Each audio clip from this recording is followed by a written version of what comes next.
I remember coming into the house on one cold winter's night. The snow and icy wind blew through the front door as I stepped into the house, kicking my boots clean. I noticed the strange odor in the place. It almost smelled like stink bugs with notes of copper and bleach. I hated the smell of stink bugs. "Hey, honey," I said, "where are you?" "I'm starving, and by the way, it smells weird in here." Traffic nearly stopped for half an hour on I-8. A goddamn tractor trailer flipped over in the middle of the blizzard and closed down all 3 lanes. We could only get around by driving in the breakdown lane until the cops got there. My voice tread away as I noticed the drops of blood on the floor, leading from the front hallway into the kitchen. I stopped talking immediately, looking around for signs of an intruder. I saw nothing, no smashed windows, no busted doors, no rifled through drawers or cabinets. "Oh my God," I whispered, immediately going to the kitchen and grabbing the largest meat cleaver the first could find from the knife block. Its edges gleamed, freshly sharpened and ready to slice into the hardest of flesh. I made sure not to step on the drops of blood. I didn't want to disturb a crime scene if, indeed, it was a crime scene. I stopped thinking of calling 911, but some inner voice urged me on. "It will take 5 or 6 minutes for the police to arrive, possibly longer," it said, "and you need to check on your family now, right now." Sprinting forward, I followed the blood trail down the hall and straight to the first-floor bathroom.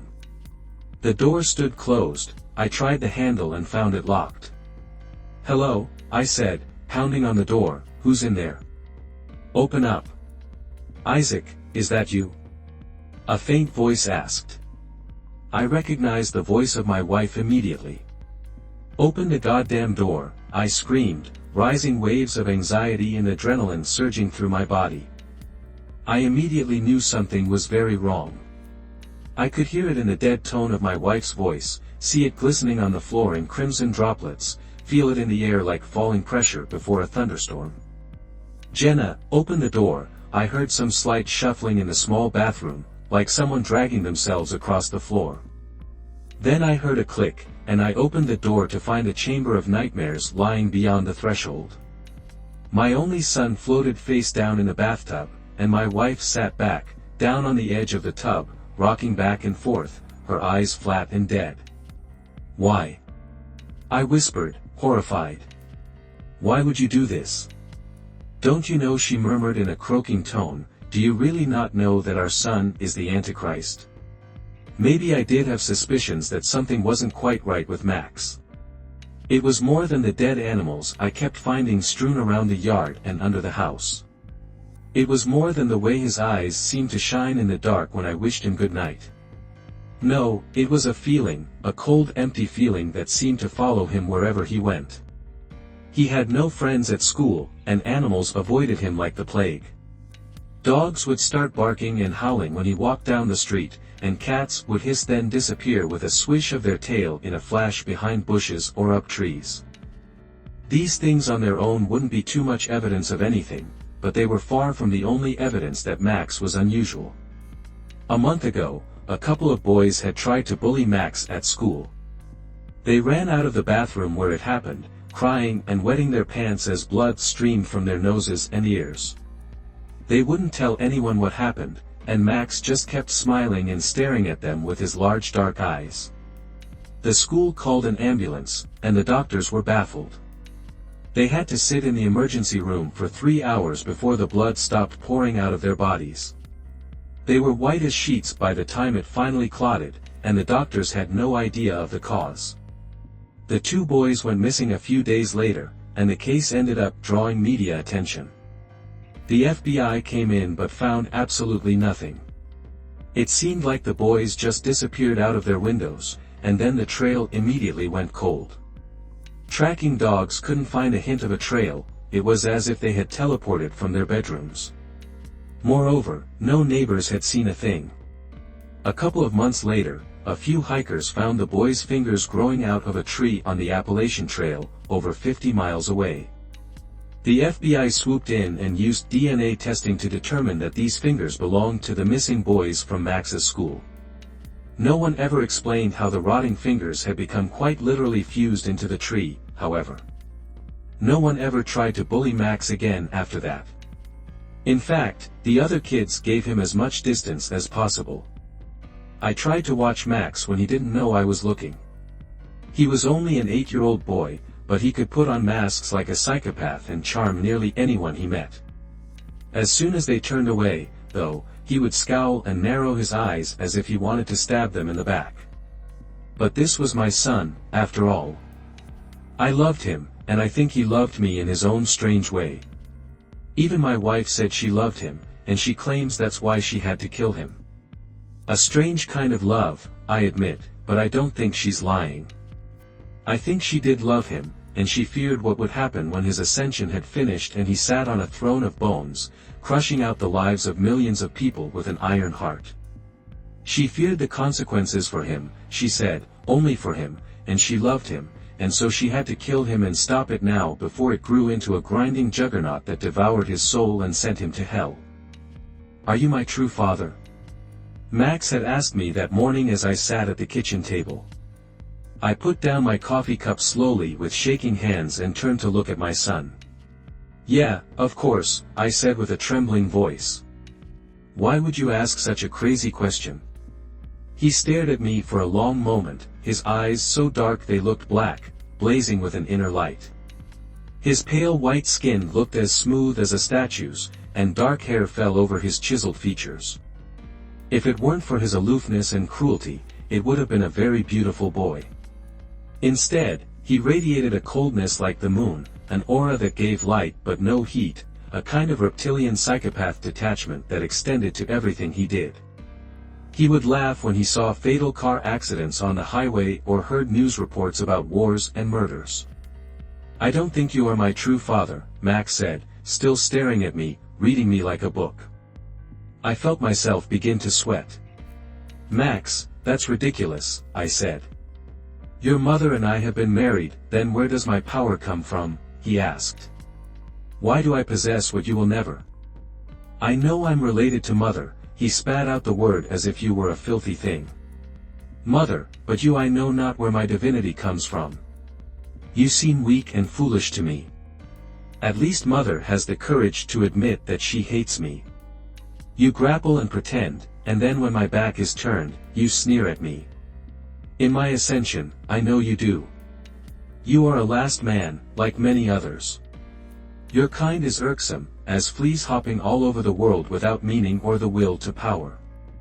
You can never understand someone like me, not in a million years. I don't understand what all this business about ascension is, I said. I think you're living in a fantasy world. If it were a fantasy world, he said, then the fruit would not be revealed. But it will be soon. Everyone will see, including you. I'll be with my true father and become the absolute king of this world. Small men like you will grapple like worms, they'll be crushed under my feet as I rise to the heights previously undreamed of, as part of my becoming, my greatness will shine like the second sun. People will remember my name with awe and terror for 1,000 years. He spoke like a much older boy. I gawked at him with an open mouth. He had a faraway look in his eyes, a fanatical gleam that sharpened his cold features. I remembered when Max was just a little boy. Did I know it back then when I watched him play with his toys? Did I know what he was? I think I would have run screaming from the room if I had. Max turned and left the room, grabbing his backpack as the school bus pulled up in front of the house. I watched him go. He walked with the confidence and straight back of a soldier, and yet I thought I saw an aura of swirling black shadows around him. I blinked, and like mist under the hot summer sun, it dissolved into the air. I looked away, sweating and shaking with trembling hands. I tried to pick up the coffee, but it immediately fell to the floor in my nervous fingers and shattered. 50 minutes later, I was working from home when the first of the ambulances and police cars raced by, heading to Max's school. My neighbor, a teacher at the school who the kids called Mr. Hen, told me the story from his viewpoint later that day. I don't know how much I believed at the time, maybe none of it, now all of it. The day started normally enough, Mr. Hen said, pushing his oversized glasses up on his long, nerdy face. The kids started streaming in for homeroom, and then the bell rang. I started preparing my lecture notes for the first period, and that was when the screaming started down the hallway. It sounded like a girl being murdered, just an endless, pain-filled shrieking that went on and on and on. Abruptly, it cut off, and everything went deathly silent. The students all looked at each other, nervous. A hissing voice came over the intercom, a reptilian voice that made my skin crawl. It started talking, and I immediately knew it wasn't human, and yet it sounded just like Max. "Isn't that weird?" he said. "I mean, he's been in my class for years." It was like someone had taken his voice and run it through a synthesizer to deepen it and slow it down. I heard weird hissing breaths as he spoke. "Hello, friends," the voice whispered, and the words boomed through every classroom and hallway. "We have a very special day planned for you. The activities are already prepared, and the festivities will now begin. Don't try to escape, now that breaks the rules. The first of the sheep have already been slaughtered. Good luck." I figured some hellion had snuck into the office and somehow used the intercom while the secretary was out getting a cup of coffee or using the bathroom. I put my hand up as the class began to chatter, trying to calm them down. Kids, I said, "it's clearly just a prank. Please calm down." Then the classroom door flew open, and a girl came running inside. She was covered in blood from head to toe. She had deep slices across the back of her head, her forehead, her right cheek, and right arm. Large fetid drops of blood fell behind her as she ran, as if leaving breadcrumbs to find her way back. The wounds on her body changed colors in front of her eyes, turning purple, then black. Necrotic tissue began to spread and die within moments. Black blood streamed from the wounds. Her mouth opened in a silent scream, but only her choked gasping came out. Something had infested the girl. I could see it. I quickly backed away, feeling like it was a dream. "Please, oh God, please help," she whispered, whimpering. Her legs buckling, she fell to her knees. The kids in the classroom began to scream, "Please, someone help me." Her voice grew louder as her skin paler, and the purplish, dying patches of tear tissue spread. She opened her mouth and began to vomit some foul, oily sludge. "It hurts. It hurts," she moaned, falling into the puddle of vomit. "Isn't someone going to help me?" I ran to a side. I didn't know this girl. She wasn't in any of my classes, you see, but I knew she needed medical attention immediately. "What happened?"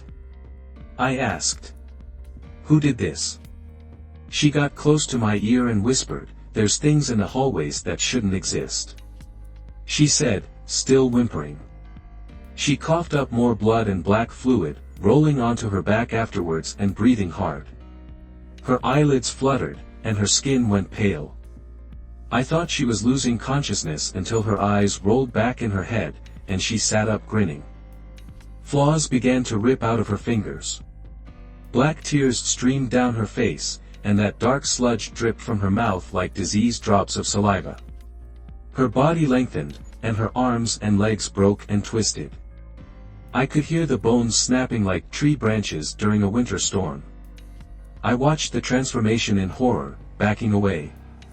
The other kids were all screaming and streaming to the back of the classroom. The girl hissed as black veins appeared all around her face and neck.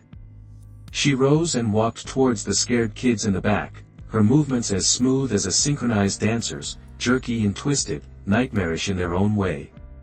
But what came next was far worse. The body grew taller, thinner, and more emaciated as it stretched up to the ceiling, towering over every other kid in the classroom.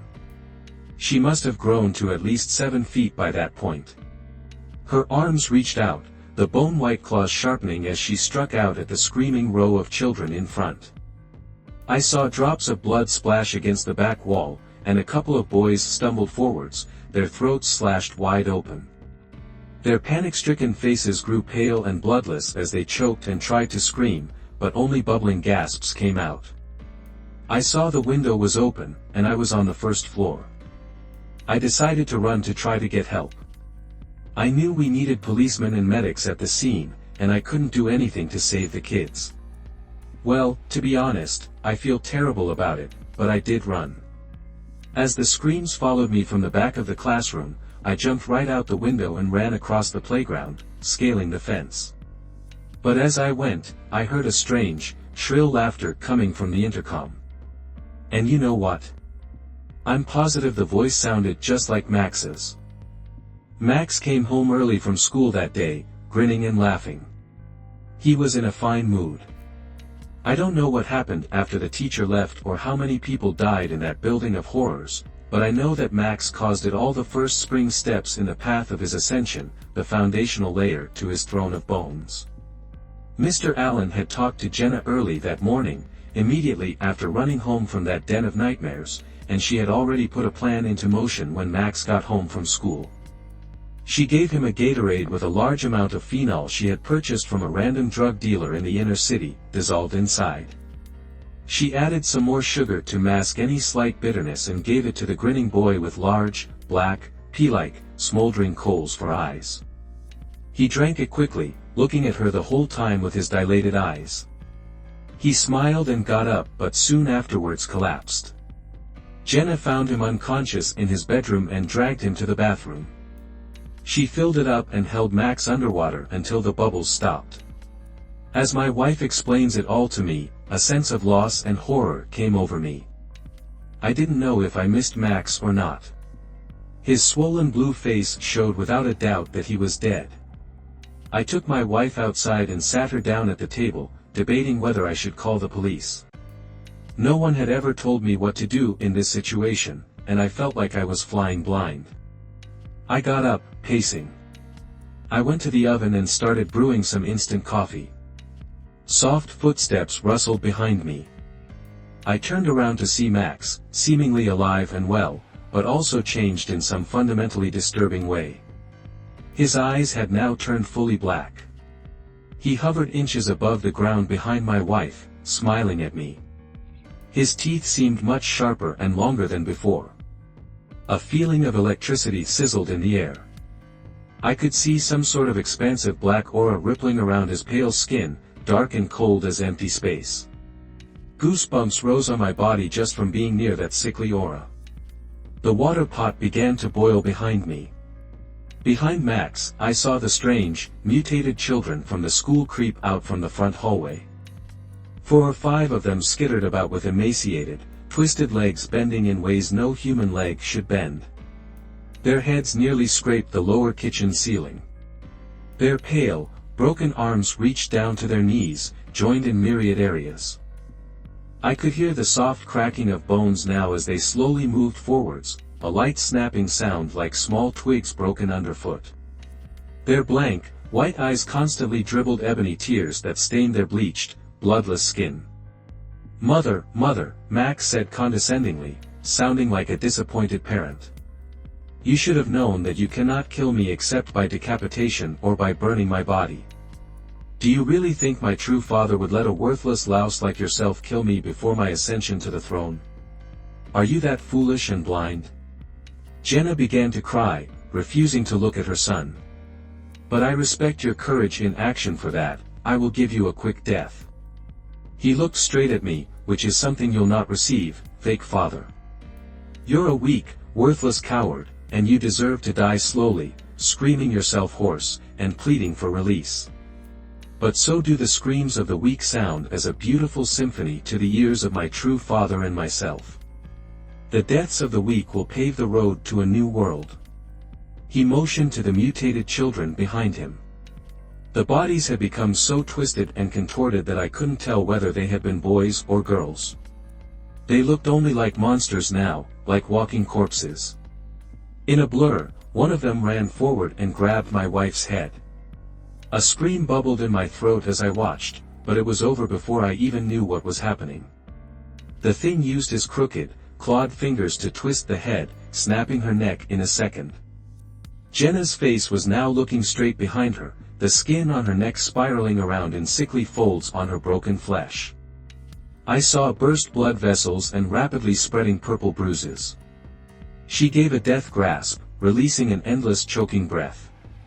Her eyelids fluttered and fingers twitching, then she was still. Max gave a slow, deep laugh, a grating sound that seemed to rise up from the depths of his withered soul. His black eyes flashed with amusement and pleasure. Max grinned, his vampiric teeth shining in white, reflecting the cold winter sunlight streaming in from the window.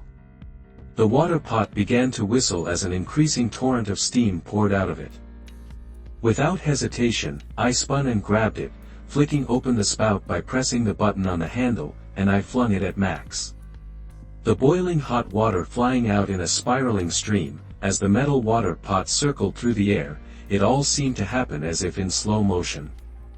I saw Max's look of triumph and amusement morph into a scowl of hatred and anger, but the motion had been so quick and accurate that he couldn't have moved in time. Then, the heavy metal pots smacked him in the face, spilling scalding hot water all over his face and neck. He screamed and fell back, knocking over the mutated bodies of the children he had turned into his mindless followers. I sprinted towards the door without looking back, heading outside. The constant stream of police and ambulance sirens heading to the school had stopped now. Dozens of black SUVs streamed into town, men in dark suits and mirrored sunglasses stepped out. I looked back to the house and saw a few of the new arrivals running in with automatic rifles, others headed to the neighbors' houses, breaking down doors and entering without knocking. I heard rifles firing and hoarse, gurgled screams. The mutated children ran out of my house, their bodies riddled with bullets. They slowly lost energy as black blood streamed out of multiple giant exit wounds, eaten into their bodies. They eventually fell down on the streets and died with a last, rasping breath. But they never found Max. They quarantined the town and went from house to house and building to building, searching for the source of all this death and evil, but he had somehow escaped. They killed all the mutated fanatics they could find, where the bodies of many children from the school seemed unaccounted for. I knew where they had gone. They had followed Max, fanatical soldiers for his new army, fearless of death and committed to the leader in his new world order. I don't know where Max went or where he'll show up next, but I know he's moving towards his ascension, and the next time I see him, he will arrive in power and glory and crush out the lives of millions of people under his feet. I got a job right out of college and had to find a new place at short notice. Using my socials, I got in contact with a landlord through a mutual contact. They had a spare apartment that was just made available. The previous tenant had been evicted a couple of weeks prior because of unpaid rent, so the apartment hadn't even been advertised yet. The apartment was nice enough, but all my attention was on my new job. I pretty much just brought a bed and a desktop computer, leaving 2 of my 3 rooms empty for the time being. I wasn't certain if I was going to stay there long term or not, but I figured time would decide. I ended up staying there several years, settled into my job, furnished the place up, and made it into a proper home. Those first few stressful weeks became nothing but a distant memory. About 3 years after moving in, I detached some furniture. I contacted my landlord to see if there was some storage space I could use. He reminded me that there was storage on the bottom floor that I hadn't used. I didn't even know it was there, not that surprising seeing as I was really stressed out when I first moved in. Apparently, the space had been used by the previous tenant, who might have left some items there. I hadn't had any use for such a space before, so I hadn't thought about asking. So, imagine my surprise when I get to the storage only to see a crash test dummy. Using a key I got from the landlord, I unlocked the padlock and got a close look. It was a white, life-sized crash test dummy with a hastily scribbled, "Mr. Mayhem," written on the back of his head with a black Sharpie. The dummy was scoffed and worn but still had a plastic smile on its face, its eyes were these little painted black dots.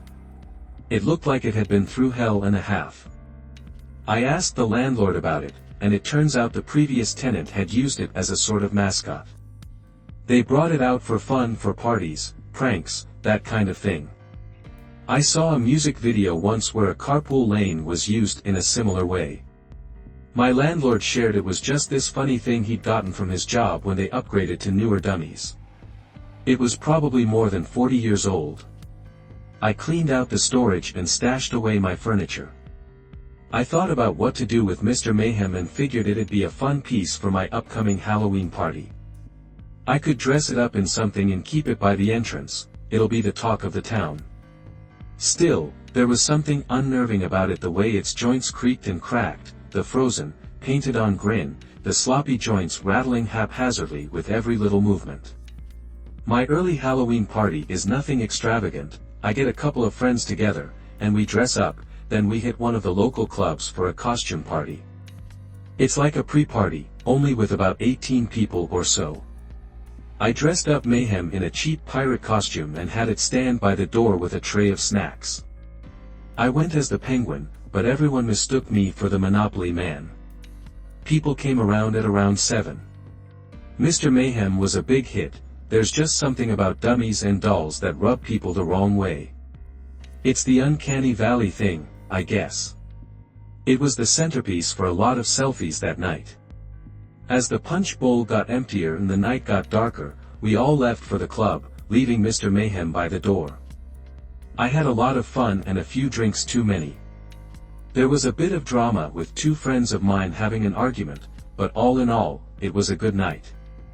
An acquaintance of mine won the costume contest with a sort of bioluminescent fish thing.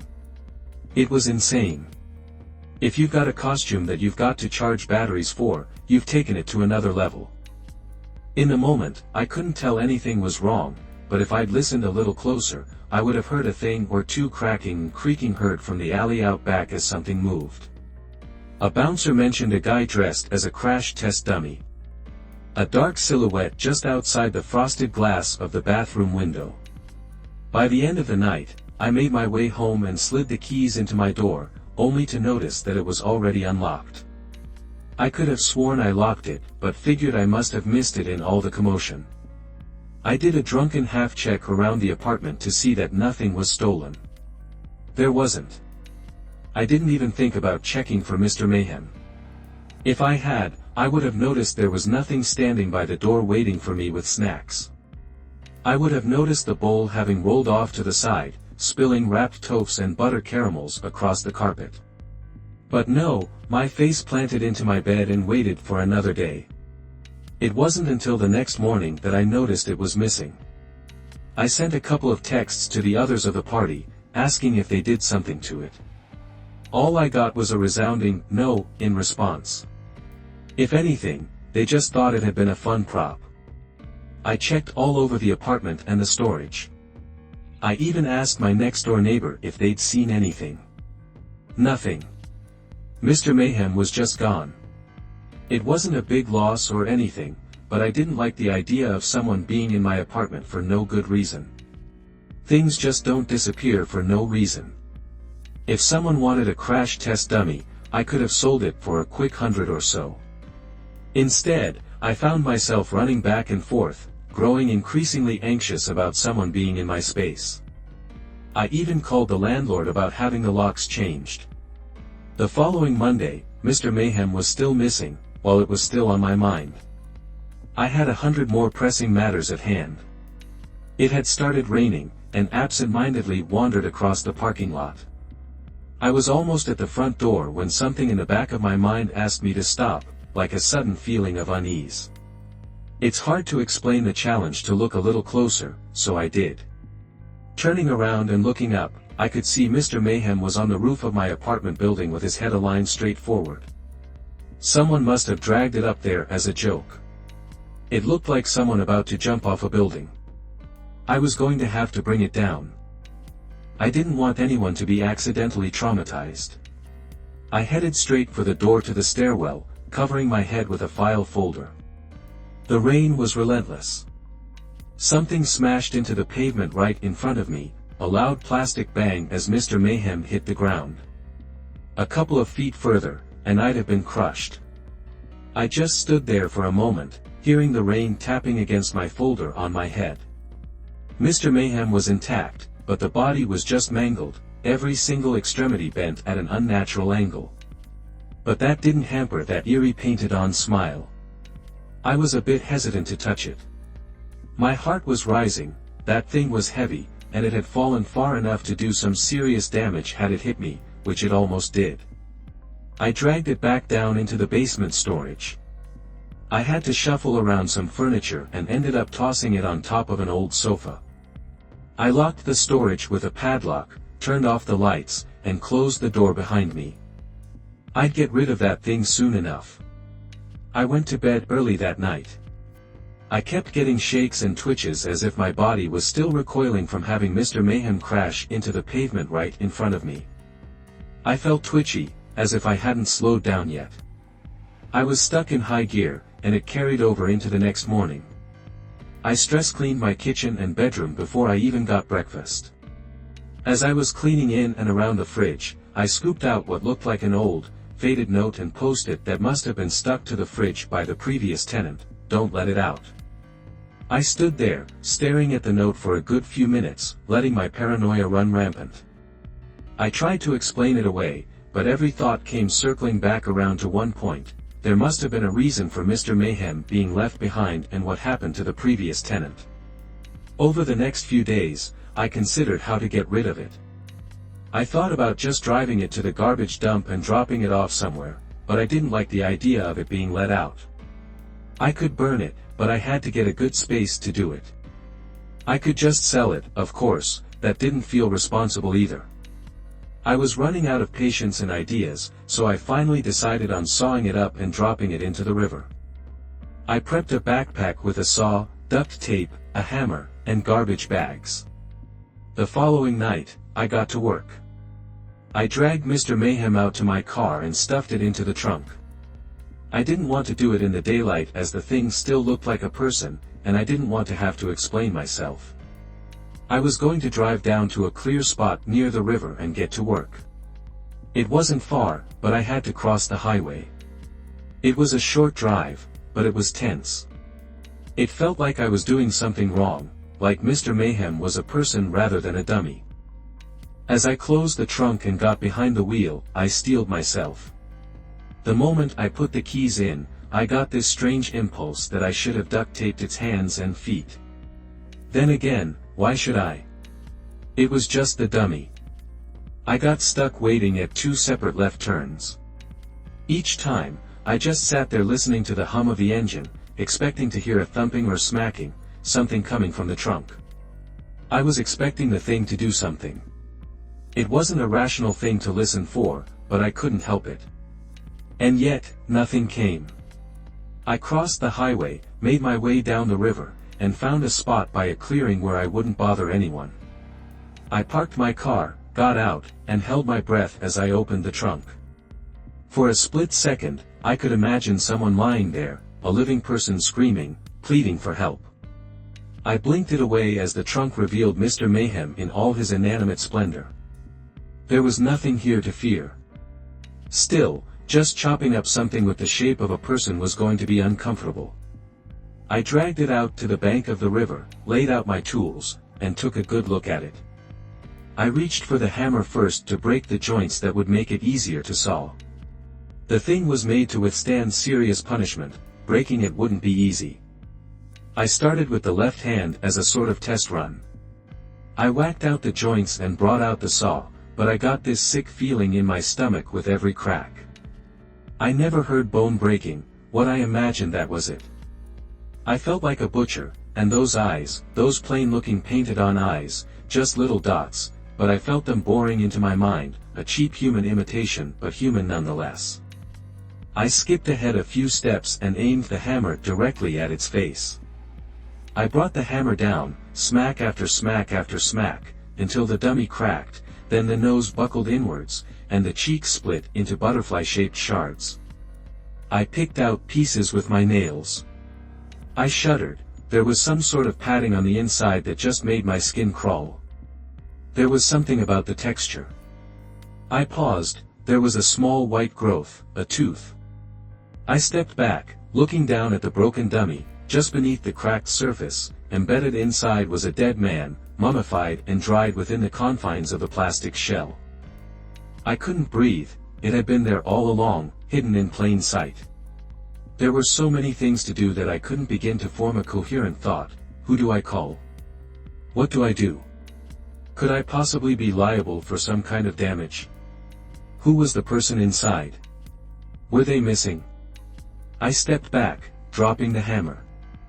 I covered my mouth and took these little micro-breaths, repeating, "Oh my God," to myself over and over, as if the rocking motion would somehow dislodge a good idea from the back of my mind. I decided I'd get back to my car and call the police. I hurried back, got into the driver's seat, and closed the door.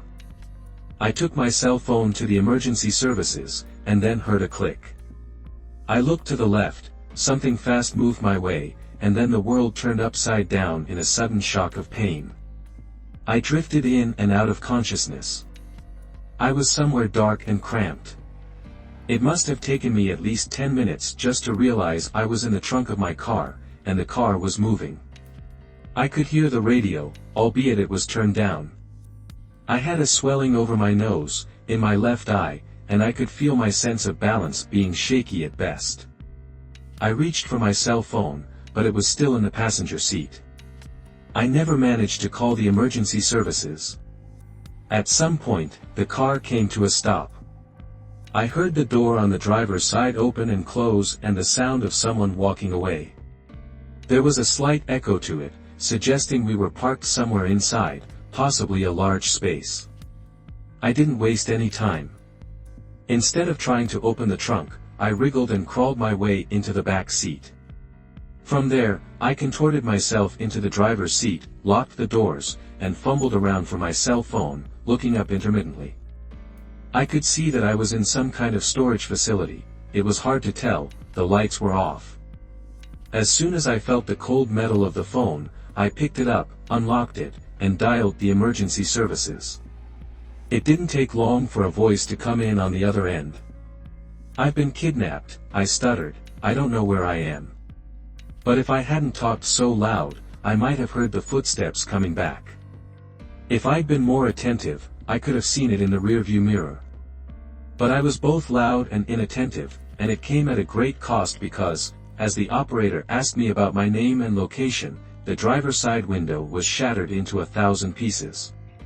Something grabbed me by the neck and shoulder. A second later, I was flung through the window and out onto the cold pavement, about 8 feet or so. The cell phone tumbled to the ground as a white plastic foot crushed it. Looking up, I saw it in full view, Mr. Mayhem, now revealing a death's head grin. I ran, I got to my feet and just took off. I could hear thumping plastic noises behind me as Mr. Mayhem followed. I ran straight through an abandoned workshop and a lunchroom, finally slamming the door open to an unmarked space, hoping against hope it would be something useful. A small room packed to the brim with crash test dummies, at least 50 standing shoulder to shoulder, all those painted smiles and dot-like eyes, all looking my way. I didn't have time to see if they were like Mr. Mayhem or not. So, instead of turning back, which would be a certain end, I pressed forward. I pushed my way past plastic arms, hands, and torsos. Most were just empty shells, ready to be filled and used. Others were fully functional. I could have sworn a couple of heads turned my way, but I didn't stop to check. I could hear the footsteps that followed me slow, and as I turned around, I realized I had no idea where it had gone, just the sea of white featureless creatures, and one of them, there was something else I was afraid to move. I could be brushing up against that thing without even knowing it was a sharp noise as what sounded like broken glass being shuffled around on the floor. One clear sound of a shard being lifted. I tried to make my way to the back of the room so I could circle back. Every now and then, I'd look at the dummies, only to notice more of them with scribbles on the back of their heads, Miss Waters, Mr. Colic, all made with hasty scribbles. A stray thought crossed my mind, maybe it wasn't Mr. Mayhem, but Mr. Mayu. It had been kind of hard to tell. I had yet to run into it. As I began circling the dark corners of the room, making my way back the way I came, I heard the sound of glass scraping against plastic as something was coming closer. I had to keep myself from panicking. There was no telling what would happen if I were to stumble in there.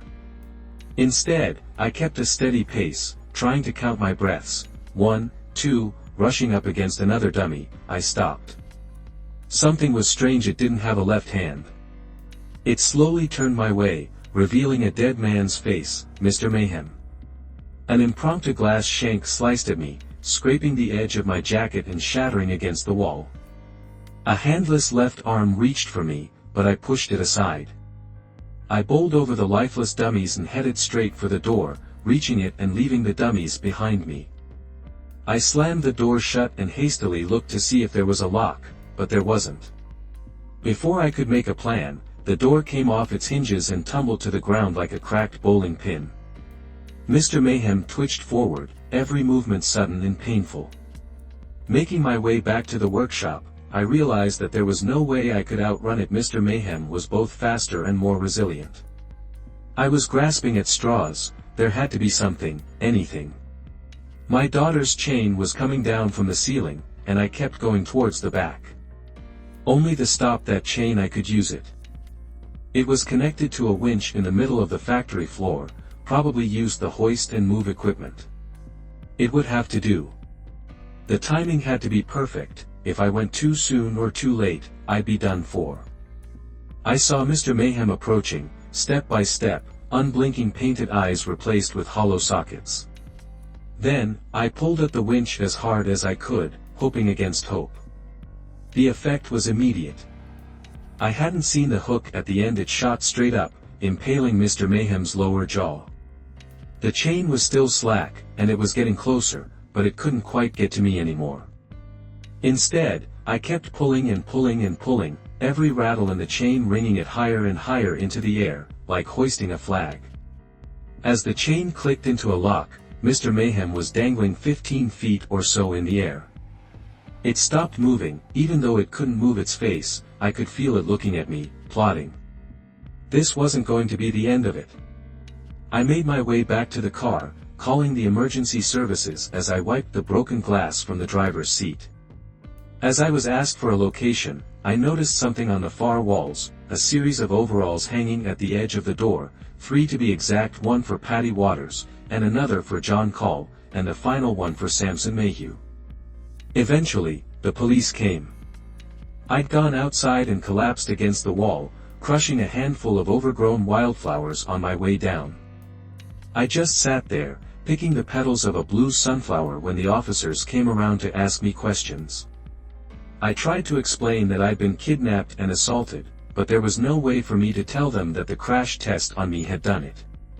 Instead, I had to lie through my teeth. I had to say that my mystery attacker had hoisted that dummy up into the air. It didn't take long for the police to find not one but 3 bodies, 3 workers at the abandoned factory, all presumed dead and missing, stuffed within the framing of the crash test dummies they themselves had made decades ago. This was about 2 years ago, somewhere in that ballpark. I haven't seen or heard anything about those dummies since. I think they cleared out the storage, and I think they had some kind of forensic specialist on site, but there was no public announcement or accusation. I was only called in once to make a basic statement, but there was no follow-up. I've been imagining those 3 dummies sitting locked up in some storage, just biding their time, that dead face waiting to look my way again.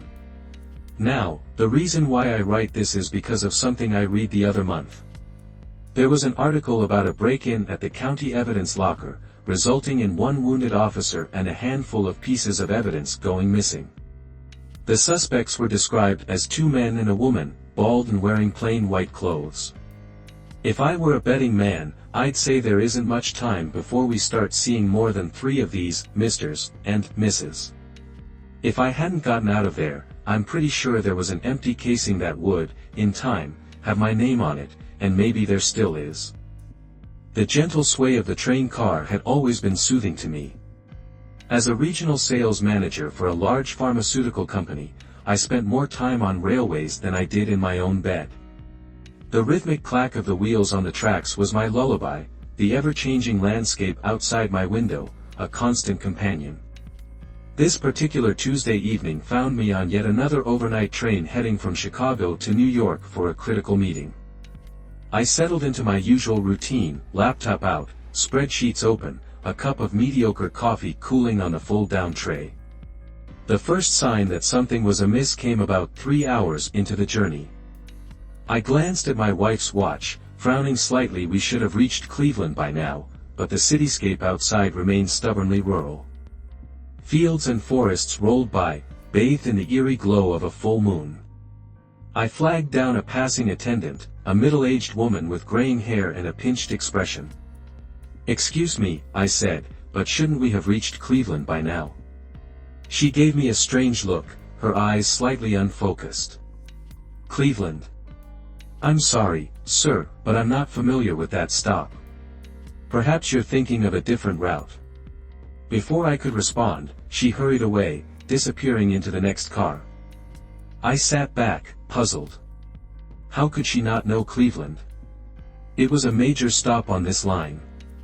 I shook my head, chalking it up to a new employee's confusion, and returned to my work. As the hours ticked by, my unease grew. The landscape outside never changed, an endless loop of moonlit fields and shadowy forests. My phone had lost signal long ago, and my watch seemed to be malfunctioning, its hands spinning wildly before stopping altogether. I decided to stretch my legs. A walk through the train might clear my head. As I made my way through the cars, I noticed how eerily quiet it was. The few passengers I saw sat motionless in their seats, staring blankly ahead. Throughout the windows in the dining car, I found an elderly man hunched over a cup of coffee. His wrinkled hands trembled slightly as he lifted the mug to his lips. "Excuse me," I said, sliding into the seat across from him, "I don't mean to bother you, but have you noticed anything strange about this journey?" The old man's rheumy eyes focused on me, a flicker of recognition passing across his face. "You're new, aren't you?" he said, his voice a dry whisper. "First time on this line?" I nodded, a chill running down my spine.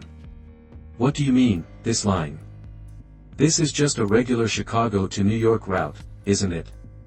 He let out a wheezing laugh that turned into a cough. "Oh, my boy," he said, shaking his head, "this ain't no regular route. This here is the last line. Ain't no New York where we're headed." "I don't understand," I said, my heart beginning to race. "Where are we going then?" The old man leaned in close, the smell of stale coffee on his breath. "Nowhere," he whispered. "This train don't stop, son. It just keeps going round and round. World without end." I jerked back, convinced I was dealing with a madman. "That's impossible," I said. "Every train has to stop eventually." He just smiled a sad, knowing expression. "You go on believing that if it makes you feel better, but mark my words, you'll see. We'll figure it out sooner or later." I stood up abruptly, nearly knocking over my chair. "You're crazy," I muttered, backing away. "This is just a normal train. We'll be in New York by morning." As I turned to leave, the old man called out, "What's your name, son?" I hesitated for a moment before answering, "Jack." "Jack Thurston." He nodded slowly. "Well, Jack Thirst, I'm Howard. I'll be seeing you around. We've got all the time in the world after all." I hurried back to my seat, Howard's words echoing in my mind. It was nonsense, of course. Trains didn't just go on forever. There had to be a rational explanation for the delays and strange behavior of the staff. As I sank into my seat, I noticed a young woman across the aisle, furiously scribbling in a notebook. Her long dark hair fell in a curtain around her face, and a leg bounced with nervous energy. "Excuse me," I said, leaning towards her, "I don't suppose you know when we're due to arrive in New York, do you?" She looked up, her eyes wide and slightly manic. "New York?" she repeated, letting out a hysterical giggle. "Oh, honey, there is no New York. Not anymore. There's only the train." I felt my blood run cold. "What are you talking about?" She leaned in close, her voice dropping to a whisper. "I've been on this train for I don't know how long, days, weeks. It all blurs together. But I figured it out. We're not going anywhere. We're stuck in a loop, a never-ending journey to nowhere. I shook my head, refusing to believe it. That's impossible. You're just confused. Maybe you fell asleep and missed your stop. She laughed again, a sound devoid of humor. Oh, I wish it were that simple. Look around you. Have you seen anyone get off? Have we stopped at any stations? This isn't a normal train, Jack. This is something else entirely. I started at the sound of my name. How did you know my name? She smiled a sad, knowing expression. I heard you talking to old Howard in the dining car. I'm Lisa, by the way. Welcome aboard the Eternal Express. I stood up abruptly, my head spinning. This is insane. All of you are insane. I'm going to find the conductor and get some answers. As I stormed off towards the front of the train, I heard Lisa call out behind me, "Good luck with that, but don't say I didn't warn you." I made my way through car after car, each one identical to the last, the same faded blue seats, the same flickering overhead lights, the same blank-faced passengers staring into nothingness. How long had I been walking? It felt like hours, but that was impossible in a train of normal length. Finally, I reached what should have been the engine car, but instead of a locomotive, I found myself in another passenger car, exactly like all the others. I spun around, disoriented. How could this be? A hand on my shoulder made me jump. I turned to find the attendant from earlier, her pinched face now twisted into an unnaturally wild smile. "Can I help you, sir?" she asked, her voice sickly sweet. "I need to speak to the conductor," I said, trying to keep the panic out of my voice. "There's been some kind of mistake. This train should have reached New York by now." Her smile never wavered. "I'm sorry, sir, but there is no conductor, and there is no mistake. You're exactly where you're supposed to be." I backed away from her, my heart pounding. "What is this place? What's happening?" She tilted her head, her eyes suddenly black and empty. "This is the last line, Mr. Thurston. The train that never stops, never ends. You bought a ticket, and now you're on the ride of eternity." I turned and ran, pushing past confused passengers, my breath coming in ragged gasps. This couldn't be happening. It had to be a dream, a hallucination, anything but reality. I burst into the space between cars, the cold night air hit me like a slap. The door next to the car was just a few feet away. If I could just reach it, maybe I could find a way off this nightmare train. But as I stepped forward, the gap between the cars seemed to stretch, the next door moved further and further away, no matter how fast I ran. The wind howled around me, drowning out my screams of frustration and fear. Suddenly, a hand grabbed my arm, yanking me back into the car. I fell to the floor, gasping for breath. Lisa stood over me, her face pale in the flickering light. "Are you crazy?" she hissed. "You can't go out there, between the cars, that's where it gets you." "Where? What gets you?" I asked, my voice shaking. She helped me to my feet, glancing nervously at the door. "The thing that runs this train, the thing that brought us all here. Trust me, you don't want to meet it." As if on cue, a low rumbling sound echoed through the car. It was like nothing I'd ever heard before, part machine, part animal, all wrong. The lights flickered more intensely, and for a moment, I could have sworn I saw something massive moving in the shadows between the cars. Lisa pulled me back to our seats, a grip on my arm almost painful. "Listen to me," she said urgently, "I know this is hard to accept. God knows I fought against it for I don't even know how long, but fighting only makes it worse. You have to accept where you are, or you'll go mad." I slumped in my seat, my mind reeling. But why? Why is this happening? What is this place? She shook her head.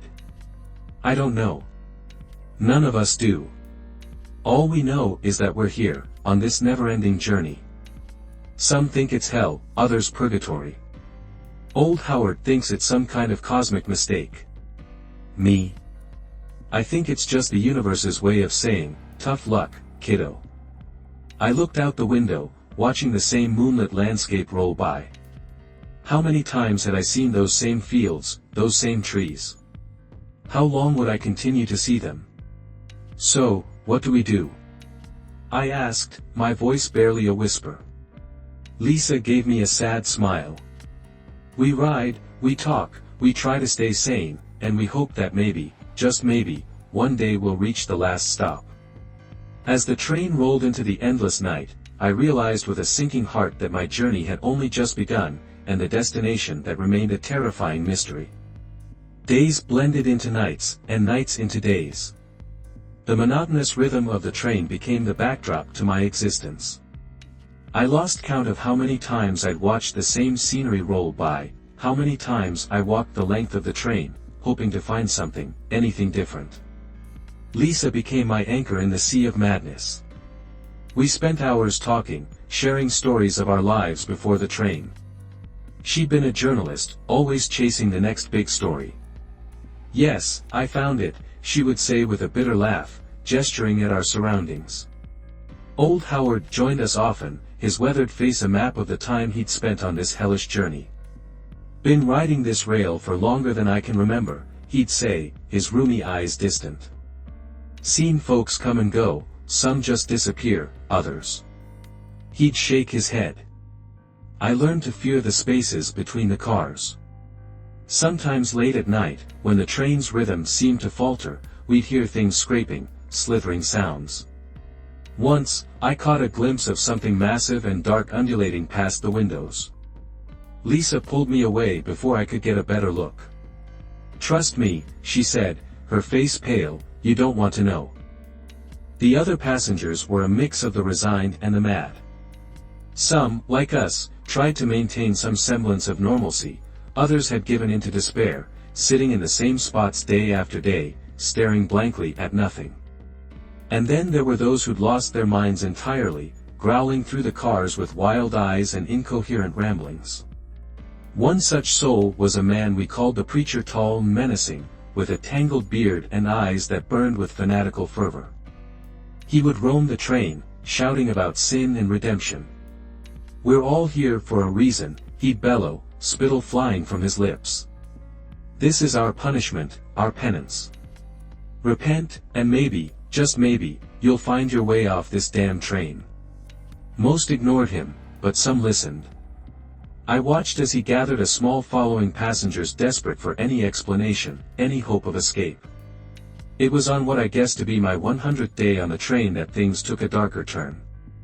I was jolted awake by screams coming from the front of the car. Lisa was already on her feet, her face a mask of terror. They've done it, she whispered. They've actually done it. I followed her gaze to see a group of the preacher's followers dragging a struggling passenger towards the door between cars. The preacher stood by, his arms raised, chanting something I couldn't make out over the victim's screams. What are they doing? I asked, though part of me already knew the answer. A sacrifice, old Howard said, his voice grim. Fools think they can appease whatever's running this train with blood. I started to move towards them, but Lisa held me back. Don't, she hissed. There's nothing we can do. Just don't watch. But I couldn't look away. The group reached the door, and with a final triumphant cry from the preacher, they shoved their victim out into the space between cars. For a moment, nothing happened. Then came a sound, a wet tearing noise that would haunt my nightmares for days to come. The door slammed shut, cutting off the screams. The preacher turned to face the rest of us, his eyes wild with excitement. It is done. The unworthy has been cast out. Soon, we shall reach our final destination. With the train rolled on, unchanged hours passed, then days. No final stop, no salvation, just the endless journey in the growing madness of the preacher and his flock. More sacrifices followed. The train's population dwindled as passenger after passenger was thrown to whatever lurked between the cars. Those of us who refused to join the preacher's cult banded together, watching each other's backs, sleeping in shifts. It was during one of my watch shifts that I first saw her, a little girl, no more than 7 or 8, wandering alone through the car. Her pink dress was pristine, her blonde hair neatly braided. She looked so out of place in this nightmare that for a moment, I thought I was hallucinating. "Hello," I said softly, not wanting to scare her. "Are you lost?" She turned to me, and I had to stifle a gasp. Her eyes were completely black, like empty voids in a small face. When she spoke, her voice was old, ancient, even lost. "I don't think so," she repeated, tilting her head. "I know exactly where I am." "Do you?" I felt a chill run down my spine. "What are you?" I whispered. She smiled, revealing teeth that were just a bit too sharp. "I'm a passenger, just like you.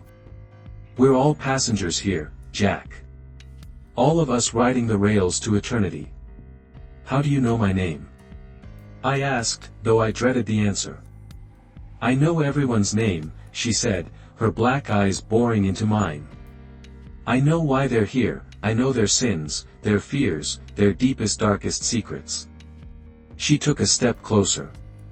"Would you like to know yours, Jack?" I backed away, my heart pounding. "Stay away from me," I said, my voice shaking. She laughed, the sound like breaking glass. "Oh, Jack, you can't run from any of this. You bought your ticket, now you have to ride." I blinked, and she was gone, just vanished as if she'd never been there at all. I slumped in my seat, my mind reeling. Was I losing it? Had I finally snapped like so many others on this godforsaken train? I must have dozed off, because the next thing I knew, Lisa was shaking me awake. Her face was pale, her eyes wide with fear. "Jack," she said urgently, "something's happening. The train, it's slowing down." I sat up, suddenly alert. She was right. For the first time since this nightmare began, I could feel the train decelerating. The familiar clack of wheels and tracks was slowing, becoming more distinct. Passengers were stirring, looking around in confusion and hope. Even the preacher and his followers had stopped their mad ranting, staring out the windows with a mix of fear and anticipation. "Are we stopping?" I asked, hardly daring to believe it.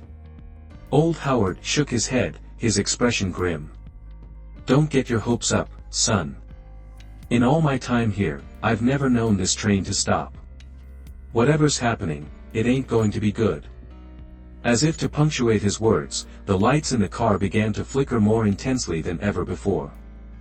The temperature dropped rapidly, my breath fogged in the sudden frigid air. And then, with a great screeching of metal on metal, the train ground to a halt. For a moment, there was absolute silence. We all held our breath, waiting, hoping, fearing. Then, with a hiss of hydraulics, the door slid open. Finally, the preacher cried, pushing his way towards the exit, "Our salvation is at hand. Come, brothers and sisters." His words were cut off by a scream of pure terror as he stepped off the train. Something grabbed him, something huge and dark and impossible. In the blink of an eye, he was gone, leaving nothing behind but a spreading pool of blood on the platform. Chaos erupted, passengers pushed and shoved, some trying to get off the train, others desperately attempting to close the doors. I lost sight of Lisa in the pandemonium, and through it all, I heard laughter, the same glass-like sound from before. I turned to see the little girl with the black eyes standing calmly in the middle of the mayhem. "Welcome to the last stop, Jack," she said, her voice cutting through the screams and cries. "Are you ready to get off?" As I stared into those bottomless black eyes, I realized with dawning horror that our endless journey had only been the beginning. The real nightmare was just starting, and somewhere in the distance, I heard the sound of a train whistle signaling the departure to our next unknown destination. The cries around me faded into a dull roar as I stared into the little girl's black eyes. Time seemed to slow, and in that moment, I had a sudden, crystal-clear realization. This was a test. The endless train ride, the maddening repetition, the horrors we'd witnessed, it had all been leading to this moment of choice. No, I said, my voice surprisingly steady. I'm not getting off, not here, not like this. The girl's smile faltered for a split second, a crack in her otherworldly composure. You don't have a choice, Jack. Everyone has to get off eventually. You told me there's always a choice, I countered. I bought a ticket for this ride, well, I'm not ready for it to end. Her eyes narrowed. You can't stay on the train forever, Jack. It doesn't work like that. Watch me, I growled, turning away from her and pushing through the panicked crowd. I had to find Lisa and Howard. We'd survived this long together, I wasn't about to leave them behind now. I spotted Howard first, huddled in a corner, his eyes wide with terror. Come on, I said, grabbing his arm. We need to move. Where? He asked, his voice trembling. There's nowhere to go. It's got us, it's finally got us. I shook him, perhaps more roughly than I intended. Listen to me. This isn't the end, it's just another part of the journey. We have to stick together. Now help me find Lisa. Something in my voice must have reached him because he nodded, stumbling to his feet. He pushed through the crowd, searching desperately for Lisa's familiar face. We found her near the front of the car, trying to pull other passengers back from the door. Lisa! I called out. She turned, relief flooding her face when she saw us. Go where? She asked as she reached us. In case you haven't noticed, we're a little short on options here. She pointed toward the back of the train. We keep going, this thing has to end somewhere, and I don't think it's here. As if in response to my words, I heard the train whistle again, louder this time. The engine was starting up. It's leaving, Howard said, his eyes wide. We have to get off now, or we'll be trapped forever. I finished for him. I've got news for you, Howard. We're already trapped. We have been since we first stepped on board. But now we have a chance to find the real way out. Lisa looked at me, understanding dawning in her eyes. You think this is all part of it, don't you? The final test. I nodded. It has to be, and I'm not failing it by giving in now. The train lurched, beginning to move. The last of the passengers were either fleeing onto the platform or collapsing in despair. It's now or never. I said, are you with me? Lisa grabbed my hand without hesitation. Howard hesitated for a moment, looking longingly at the door, but then took Lisa's other hand. All right, he said, let's see where this crazy train takes us. As the train picked up speed, we made our way towards the back, pushing against the tide of terrified passengers. The little girl appeared again, her face contorted with rage. You can't do this, she shrieked. You have to get off. Everyone gets off.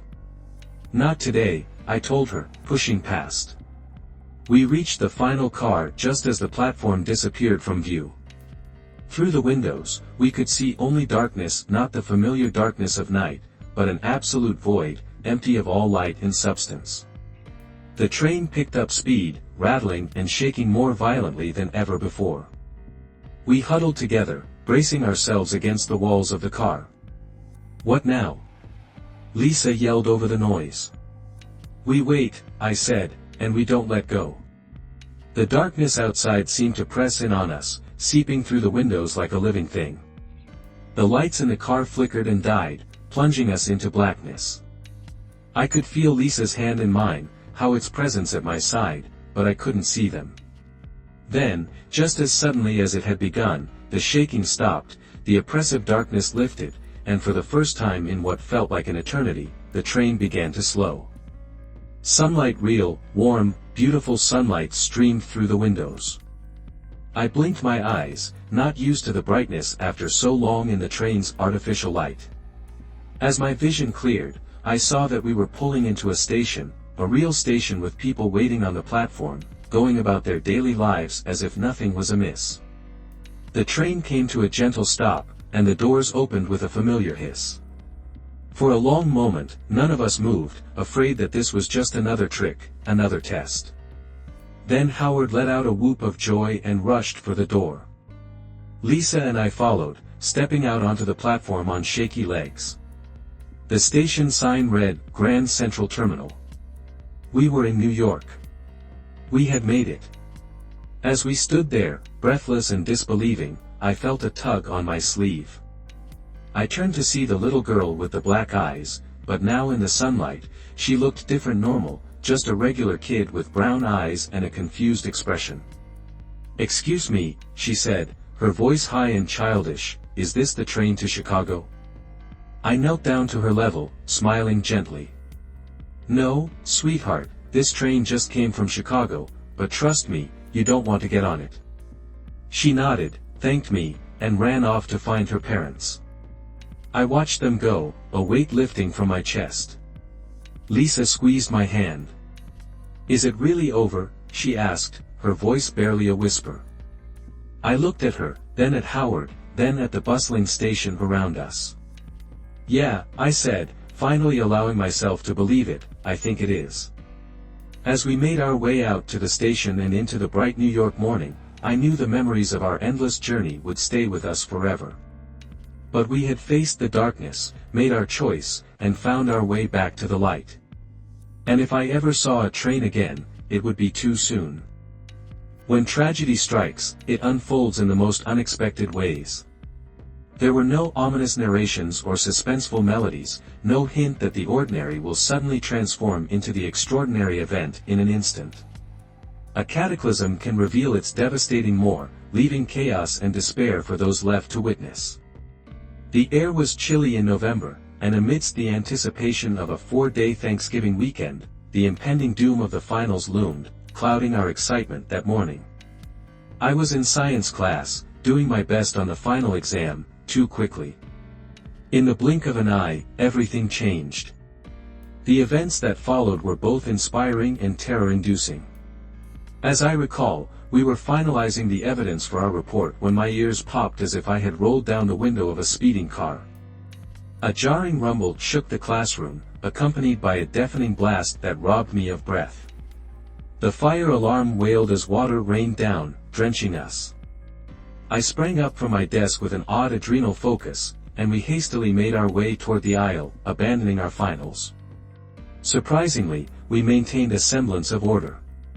The fire alarm blurred as our teacher guided us out, and we obeyed in a mix of fear and trust, like frightened animals, following the teacher's lead, navigating the corridors to the nearest exit. We had to walk past my mom's classroom, and I wondered if I'd see her getting her kids out.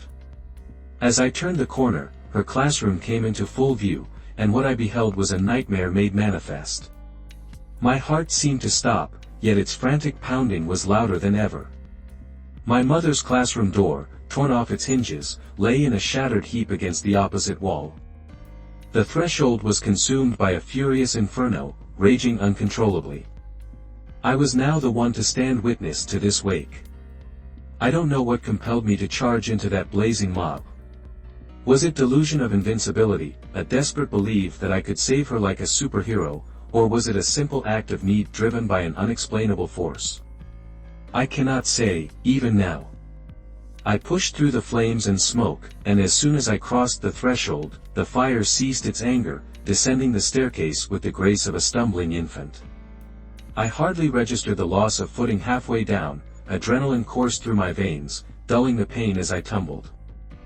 I regained my balance on the final steps, and there, at the bottom step, an impossible coldness enveloped me.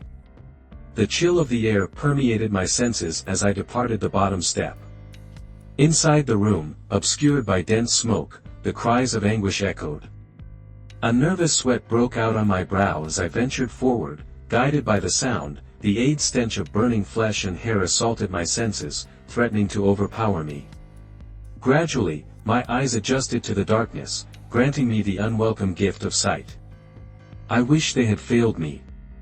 The horrifying images etched deeply into my psyche: charred bodies strewn across the floor, limbs twisted and contorted, some still smoldered, becoming consumed by thin lines of crimson that crawled greedily along their blackening skin, reducing it to ash.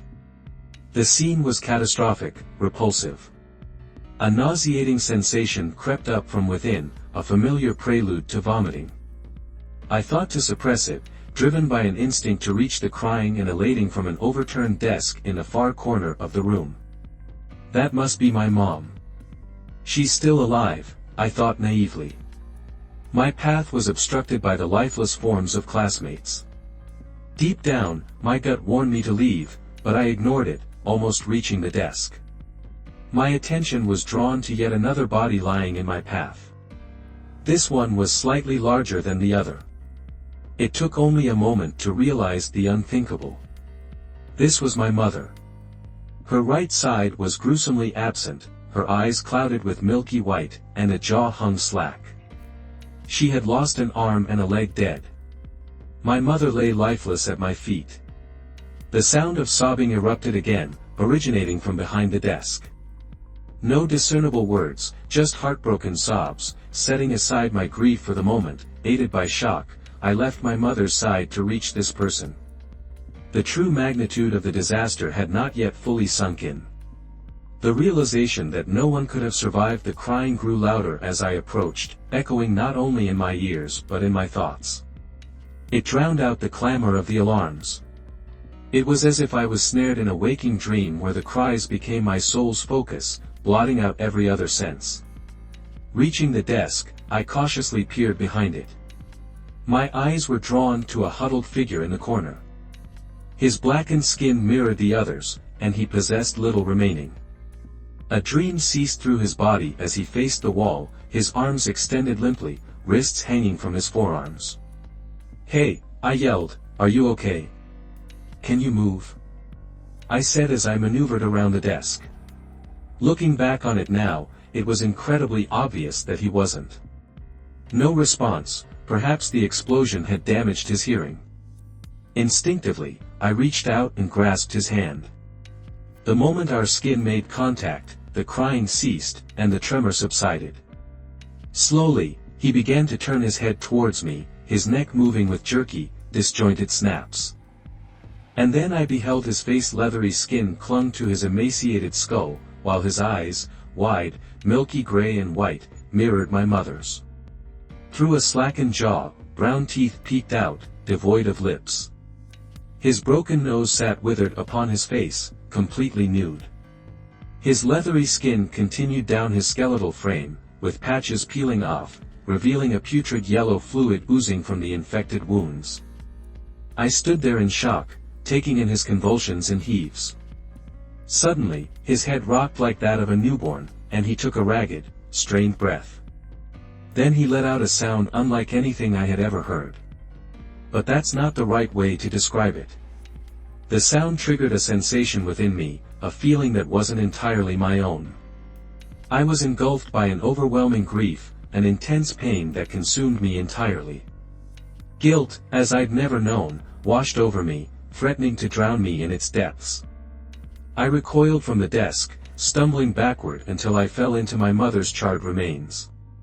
A cloud of ash billowed forth, caressing my face as I gasped for air. I inadvertently inhaled the plumes. In my mother's ash, I threw up on myself, tears streaming uncontrollably. Crawling on my hands and knees, I distanced myself from the nightmare. My existence teetered on the brink. I crawled and then ran, once I regained my footing. I ran out of that room, up the stairs, through the engulfing flames, through the school, past my bewildered classmates. I kept running until my legs could no longer bear the weight of my body and my shattering reality. I just kept running. Eventually, I collapsed in a local park where the police discovered me. The cold, crisp grass cradled my face, leaving damp imprints in unison with my tears. The officer who found me sat silently beside me in the field, offering no words of advice nor encouragement. We both began to shiver as the cold crept into our bones. I lay in that field until I succumbed to exhaustion and fell into a fitful sleep. I was so utterly exhausted when the officer drove me home. I awoke to a reality that felt both distant and surreal. The following year slipped away in a haze, an amalgamation of twisting memories and blurred moments. I found myself residing in my mother's home under the temporary custody of my aunt and uncle. The settlement from the life insurance payout locked away in a conservative ship offered a glimmer of financial security. Grateful for their decision, I thanked my lucky stars that my aunt did not seize the opportunity to claim the money as her own. Instead, she handed me a substantial sum of cash. It was an overwhelming amount for a 17-year-old to possess while grappling with the weight of newfound responsibility. In due course, I was granted emancipation, propelled forward by financial freedom. Little did I know that this freedom would become a catalyst for a destructive spiral, deepening the void within my soul with every regretful choice. The passing months merged as if time itself was nothing more than a fleeting illusion. I was constantly oscillating between moments of heroin-induced intoxication and near unconsciousness.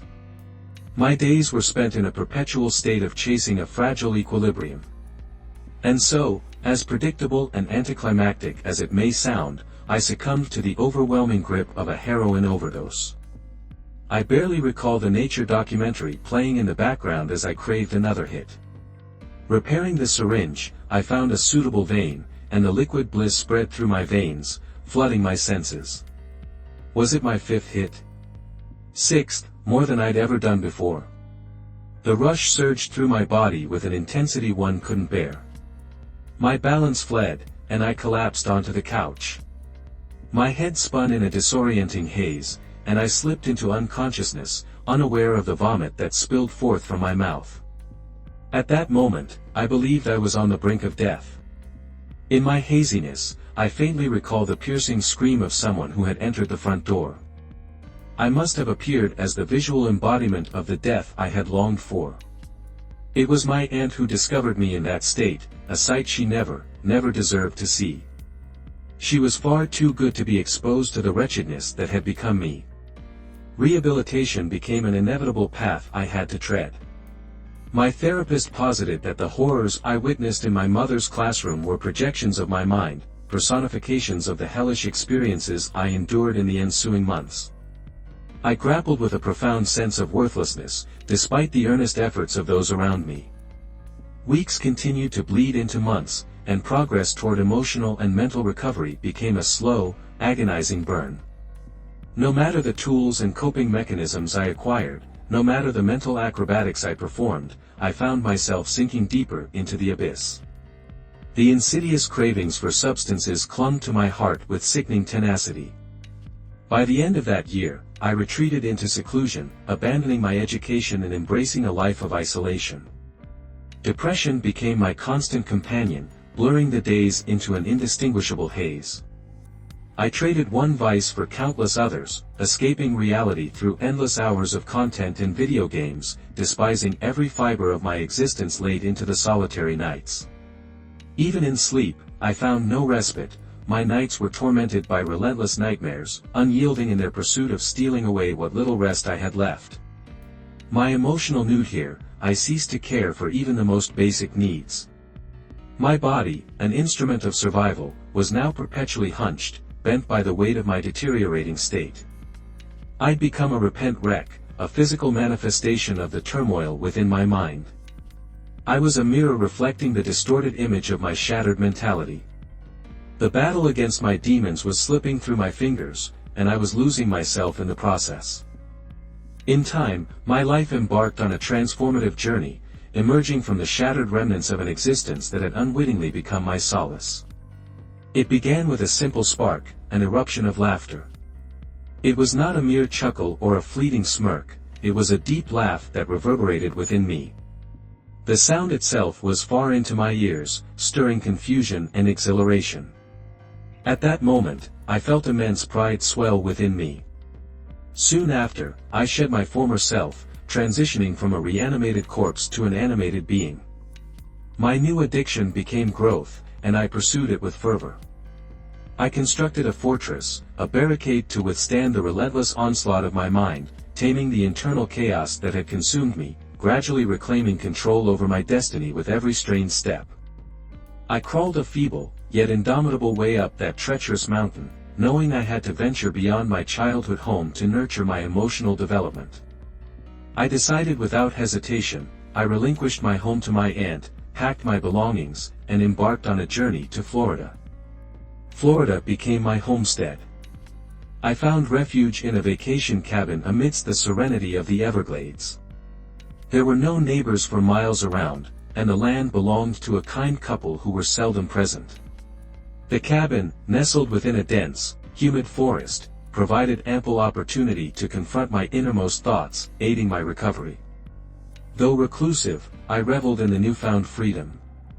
The forest around me was a testament to nature's magnificence. It thrived with beauty, teeming with life and vibrant hues. Birds sang, insects hummed, and the sun set gracefully. It was a stark contrast to the desolate nights I had once known. Occasionally, I would venture to an ocean-fed creek nearby, indulging in peaceful fishing. With each passing day, I slowly fortified my resolve, gathering the shattered pieces of my courage. The journey ahead remained daunting, but still, a glimmer of hope illuminated the path ahead. I clung to the belief that someday, somehow, I would break free from the clutches of this fear. It was precisely what I'd yearned for. My life had become my own again, though the memories still carried pain, they'd become more bearable. I was on the verge of uttering those elusive words, "I am happy," until the nightly lamentations found me. The anguished cries pierced the silence, a relentless reminder of the entity that haunted my sleep. Sleep became an elusive luxury, for as darkness descended, the wail shattered any chance of rest. Daylight offered a brief respite, the cries became a force that unleashed forgotten pain, shattering the barricade I'd directed. The dormant rancor within me stirred, awakening with a vengeance. My inner turmoil returned, engulfing me in a tempest that left me gasping for breath. My resilience crumbled like sand, slipping through trembling fingers. The laughter that once danced upon my lips died in my throat. I broke quickly, so quietly. Then, one night, I stirred from a nap that had inadvertently consumed me. A strange sensation tugged at my consciousness, rousing me from my slumber. The room was shrouded in stale silence, the clock displayed 1:12 a.m. It was the dead of night, yet mercifully devoid of the haunting cries. With cautious curiosity, I rose from my seat and made my way toward the front door, spurred by newfound audacity. I recall thinking I should step outside, prove to myself that nothing is there, prove the crying is simply in my head. As I approached the door, I envisioned walking outside, wondering where I should go that night. The air was eerily calm, devoid of the usual bug song. I pressed my face against the small window of the door, peering into the darkness beyond, fully expecting to find only an indistinct shadow. But to my horror, there it stood, staring back at me with an intensity that sent shivers down my spine. Our faces were separated by a mere fraction of an inch of glass, locked in a face-to-face encounter. A cacophony of screams erupted, shattering the once tranquil air and sending tremors through my home. The glow from the kitchen illuminated his face, etching its haunting contours deep within my mind. His quivering jaw moved erratically, a grotesque dance of opening and closing with each labored breath. Each exhale birthed a clinging mist, smearing the glass with intricate patterns, forming its surface into eerie artistry. His vacant eyes remained fixed ahead, devoid of recognition, as if ensnared within the clutches of unyielding madness. With unsteady steps, he gradually retreated, his form shrinking into a crouched position a few feet away from my door. There was no denying the presence before me. Frozen in shock, I stood there, grappling with a maelstrom of emotions: fear, curiosity, and twisted fascination intertwined, forming a turbulent whirlwind of conflicting impulses. Though an unsettling truth settled within me, there was no denying the raw reality of his existence. This was no figment of my imagination, it was a chilling encounter with a realm beyond my comprehension. My scream tore through the air, an instinctual response fueled by primal emotions. No coherent thoughts could encapsulate the overwhelming turmoil within me. Anger, fear, and frustration merged into a sickening sensation that gripped at my core. I'd grown tired of sleepless nights and a life that no longer felt like mine. I'd escaped across the country to flee from this, yet here it was, huddled just feet away, mocking my desperate attempt at solace. It felt like a cruel joke, my own mind playing on me. "Leave me alone," I shouted, my voice cracking as tears streamed down my face. "Please, just leave me alone." My cries resembled the agonized wails of a wounded and trapped animal, raw and untamed. Outside, the creature continued its relentless screams, rising to its feet again with disjointed movement. It approached my door, its contorted posture resembling the grotesque position of a late-stage tetanus patient, skin tearing as it leaned. "Leave me alone, alone," I yelled again, unleashing a surge of pent-up emotion that had been dormant for far too long. My pleas fell upon rotting ears that could not comprehend or sympathize. It reached my door. I had rehearsed this moment in my mind over and over. I imagined how I would confront and eradicate this embodiment of my deteriorating sanity. I'd chosen this entity as the symbol of my mental decline, the effigy upon which my deserved future lay, flayed in a bloody, gory-like fashion, offered to the altar of my current reality. Driven by panic and rage, I grabbed the fire axe above my table. My body moved mechanically as I propelled myself back toward the barrier that separated us.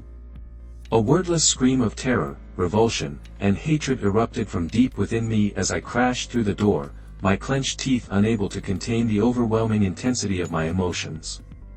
The creature was struck by the door, its body forcibly pushed backward, eliciting a feral gasp from its throat. Now, I was determined to end it. Kill me." The words reverberated in an unsettling loop within my mind, out of sync with each other, fueling my purpose as I prepared to face the culmination of my anguish in a whirlwind of uncontrolled movement. I tumbled down the steps, my body flailing as I crashed onto the ground. Before I could fully process the fall, I found myself at its feet. Instinctively, rising without conscious thought, there it was face to face with me. Its breath was uncomfortably warm and sticky against my skin, the stench of decay invading my nostrils, causing me to recoil in demoralized repulsion. I felt my courage waver and my resolve crumble. I realized I was not strong enough, not capable of facing this. I backpedaled until I was pressed against the wall of my house. Then it screamed, convulsed, and trembled before me, its milky eyes fixed on an unseen horizon. Its hand stretched out, reaching for something beyond my comprehension. That scream, a surge of courage and rage flooded my being. It was the same as it had been all those years ago in the school, an overwhelming flood of emotions that were not truly mine to feel.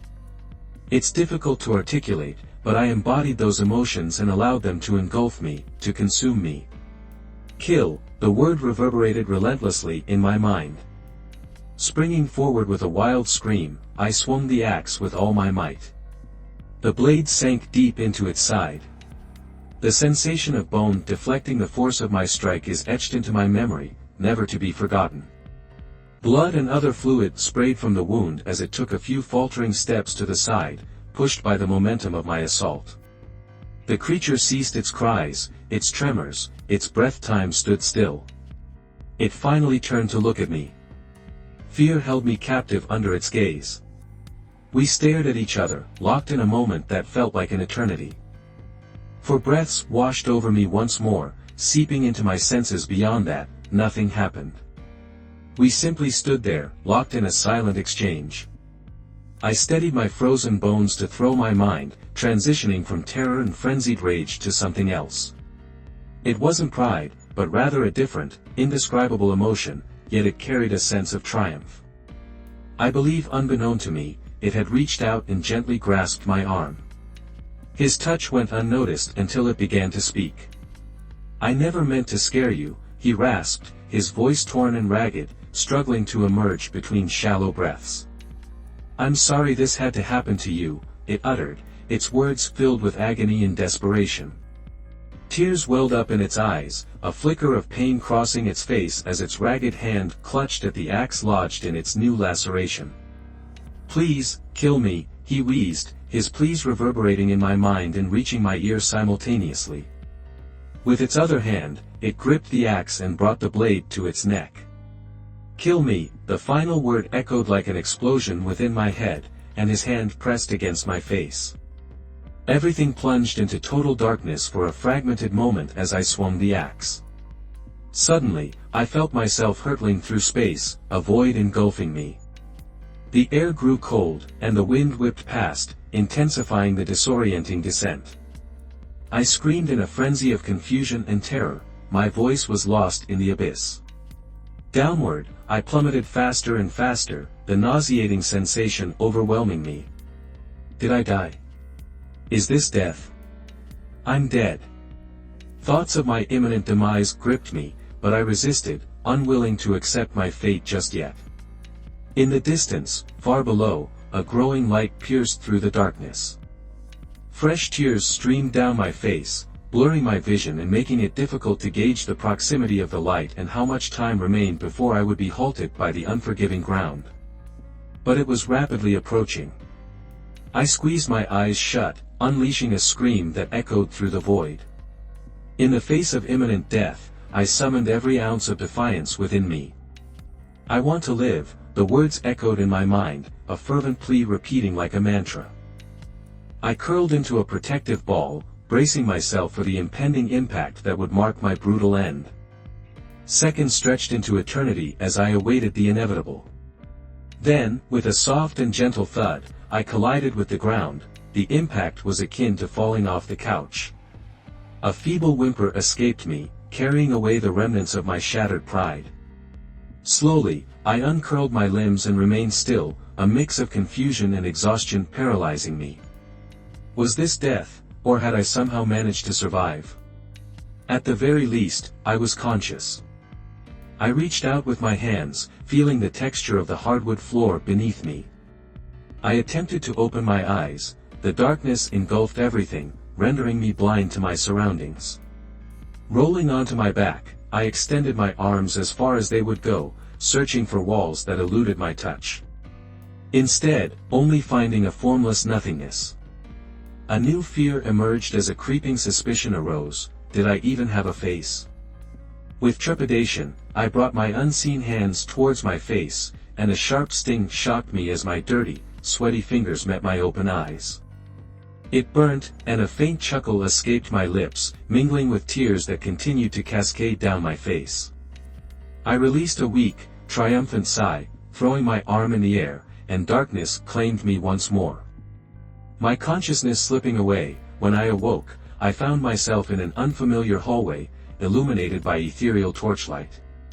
Glancing around from my position on the floor, I took in the details of my surroundings. The hallway stretched endlessly in both directions, its warped and aged dark wood floors covered in a thick layer of dust. On each side of me, 2 doors stood, adorned with handles clad in aged bronze. The peeling, curling white paint of the doors cast small shadows that danced in the flickering flames. Ornate red and gold walls framed the hall, extending into the distance without interruption. The air hung still, thin, and cold. I pushed myself upright, drawing a reflexive breath, just to find that my lungs refused to cooperate. I couldn't draw in the air, an unsettling revelation that further shook my fragile state. Yet, amidst the disquiet, an unexpected acceptance settled upon me. Maybe I truly am dead, I mused, while massaging the space between my eyes. Perhaps this is limbo or some other place beyond the realm of the living. Standing before the doors, I brushed off the accumulated dust as my fingers traced the bronzed knobs.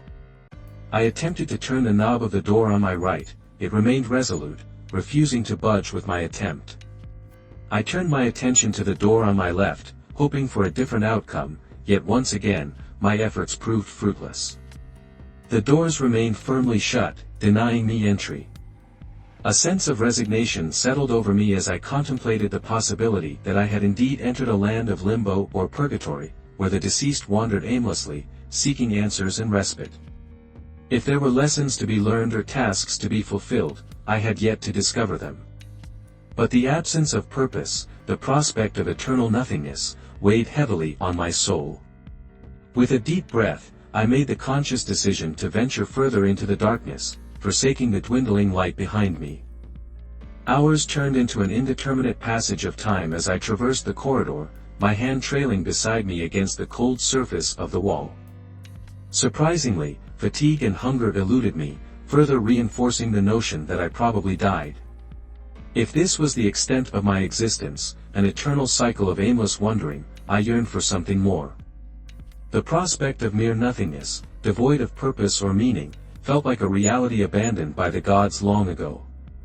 Determination and desperation mingled within me, urging me to maintain my pace and keep moving forward, despite the uncertainty. And then, a sudden burst of light ruptured the darkness behind me, catching me off guard. The icy tendrils of fear gripped my chest, causing me to flail and stumble. My yelp was swallowed by the darkness.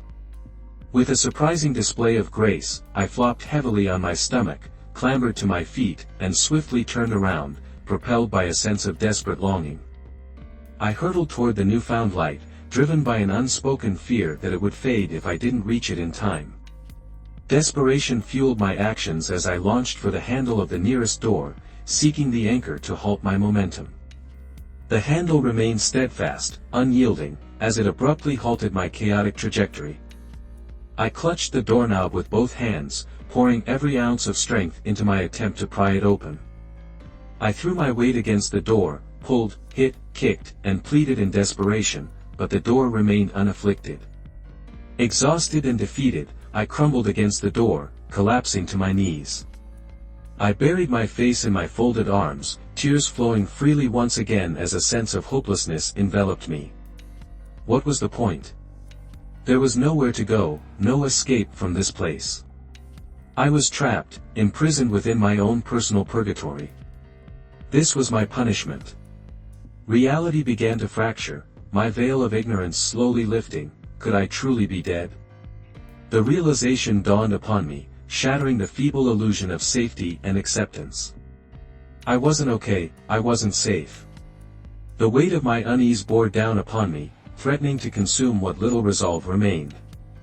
In the face of uncertainty, I whispered the truth that echoed within my being, I'm not okay. I rolled onto my side, curling into a tight ball, clutching my legs close to my chest. I surrendered to the ocean that consumed me, ceased all efforts, resigned to my fate. Time lost all meaning as I lay there motionless, accumulating layers of dust upon my immobile body. Months or perhaps years passed in this frozen state. I remained frozen, a monument to despair and defeat. The way to my surrender bore down upon me, and I grew stagnant in body and spirit. As time passed, a small voice emerged from the depths of my being, offering tiny shards of defiance. It urged me to continue questioning why I should give up. The relentless nagging of that voice eroded the staleness of my resolve. And so, with great effort, I gave in to the persistent beckoning within. I began to stir, my brittle bones creaking and cracking in response to the tentative movements. Every inch of my being protested, muscles screamed as I defied the platitudes that had held me captive. The desire for something different, something more, ignited within me. It took time, but I managed to rise to a sitting position. My body clung stubbornly to the remnants of my self-imposed stagnation, resisting my will, but I knew I had to move. Just move, I whispered those two simple words to myself, a mantra in the stillness. With each painful twitch and each tear in my flesh, I pressed forward. The blinding light pierced through the darkness, and I quickly shielded my eyes. The hallway, once shrouded in darkness, was now ablaze with a furious glow of burning candles, illuminating every inch of the endless walls adorned with their white doors. Shielding my eyes from the searing exposure, I recoiled from the scorching heat that began to radiate from the flames. I peered through the gaps of my fingers, and a sight greeted me that filled my heart with renewed hope. There, at the end of the hallway, lay an exit, a definite continuation beyond these confines. A rush of motivation coursed through my veins, igniting a fire within my soul. Leaning against the wall for support, I willed my legs to carry me forward, pushing past the pain with each step. The longing to reach that final door consumed me, drowning out the agony. I moved with a shaky shuffle that evolved into a stiff, determined speed walk. In retrospect, I can only imagine the nightmarish image I presented, but at that moment, all I wanted was to reach the end, to embrace the promise it held. With each passing door, I caught glimpses of their numbered plaques, 37, 39, 9, 41, 43. The numbers ascend, and I found myself running. Soon, the blinding light seared through my closed eyelids. The symphony of pain, perhaps I should have gauged the distance to the end, but in my blind pursuit, I collided with the ending wall with a resounding thud. The impact broke my nose, and I tumbled to the floor, disoriented and wounded, as my body sprawled upon the ground. The once illuminated candles in the hallway extinguished one by one, enveloping the space behind me in an impenetrable darkness. Yet amidst the obscurity, one candle remained defiantly aflame, the candle beside the door labeled 158. Its flickering glow drew my gaze, anchoring me to the present. The word candle reverberated within the recesses of my mind, its significance echoing relentlessly. And then, like a distant echo from the past, a strained and familiar voice permeated my thoughts: "Kill the candle." It urged, a haunting reminder of the encounters I had faced. The voice, bearing the same ragged quality that had sent chills down my spine before, emerged from the darkness, piercing the silence with its command. A low, ominous rumble stirred in the distance, a sound foreign and unsettling to my ears. It started as a mere murmur, barely perceptible, but gradually swelled in volume, intensifying with each passing moment. The air itself seemed to thicken and vibrate, destroying energy, a growing force that quelled the surroundings. I felt it from deep inside my being. It was the sound of impending doom, a creeping darkness that threatened to swallow everything in its path. As the rumble resonated through the depths of my being, a profound distress began growing within me. It crawled beneath my skin, coiling around my muscles and sinew with a chilling grip. The sensation of impending nothingness clawed at my very core, filling me with a deep seed of dread. It was a fear unlike any I had ever experienced, a realization that I stood at the precipice of an inevitable and irreversible end. The weight of this knowledge settled heavily, with a visceral stab of anxiety that sent tremors through me. The world around me seemed to hold its breath, as if bracing for the impending collision with an unimaginable force. I stood helplessly transfixed, caught between fight and flight, daring headlights. The rumble grew louder, reverberating with a resonance that shook the very fabric of reality. It quivered under its weight. With trembling hands, I clutched at the doorknob. My small rattles quickly became me desperately trying to twist it open, but the doorknob remained stubbornly locked. The rumble grew louder as the unstoppable force closed in on me. Panic surged within me, causing me to frantically shake the door with wild desperation, but still, it resisted, unyielding to my futile attempts. The feeling grew ever stronger, and I became ever more frantic. I felt as though I fell into the quicksand of insanity. "Kill the candle," the words thundered in my mind, echoing over the impending roar that threatened to consume me. It was a command, a directive to extinguish the flame. In a moment of clarity amidst the chaos, I knew what I had to do. I realized what I had to do.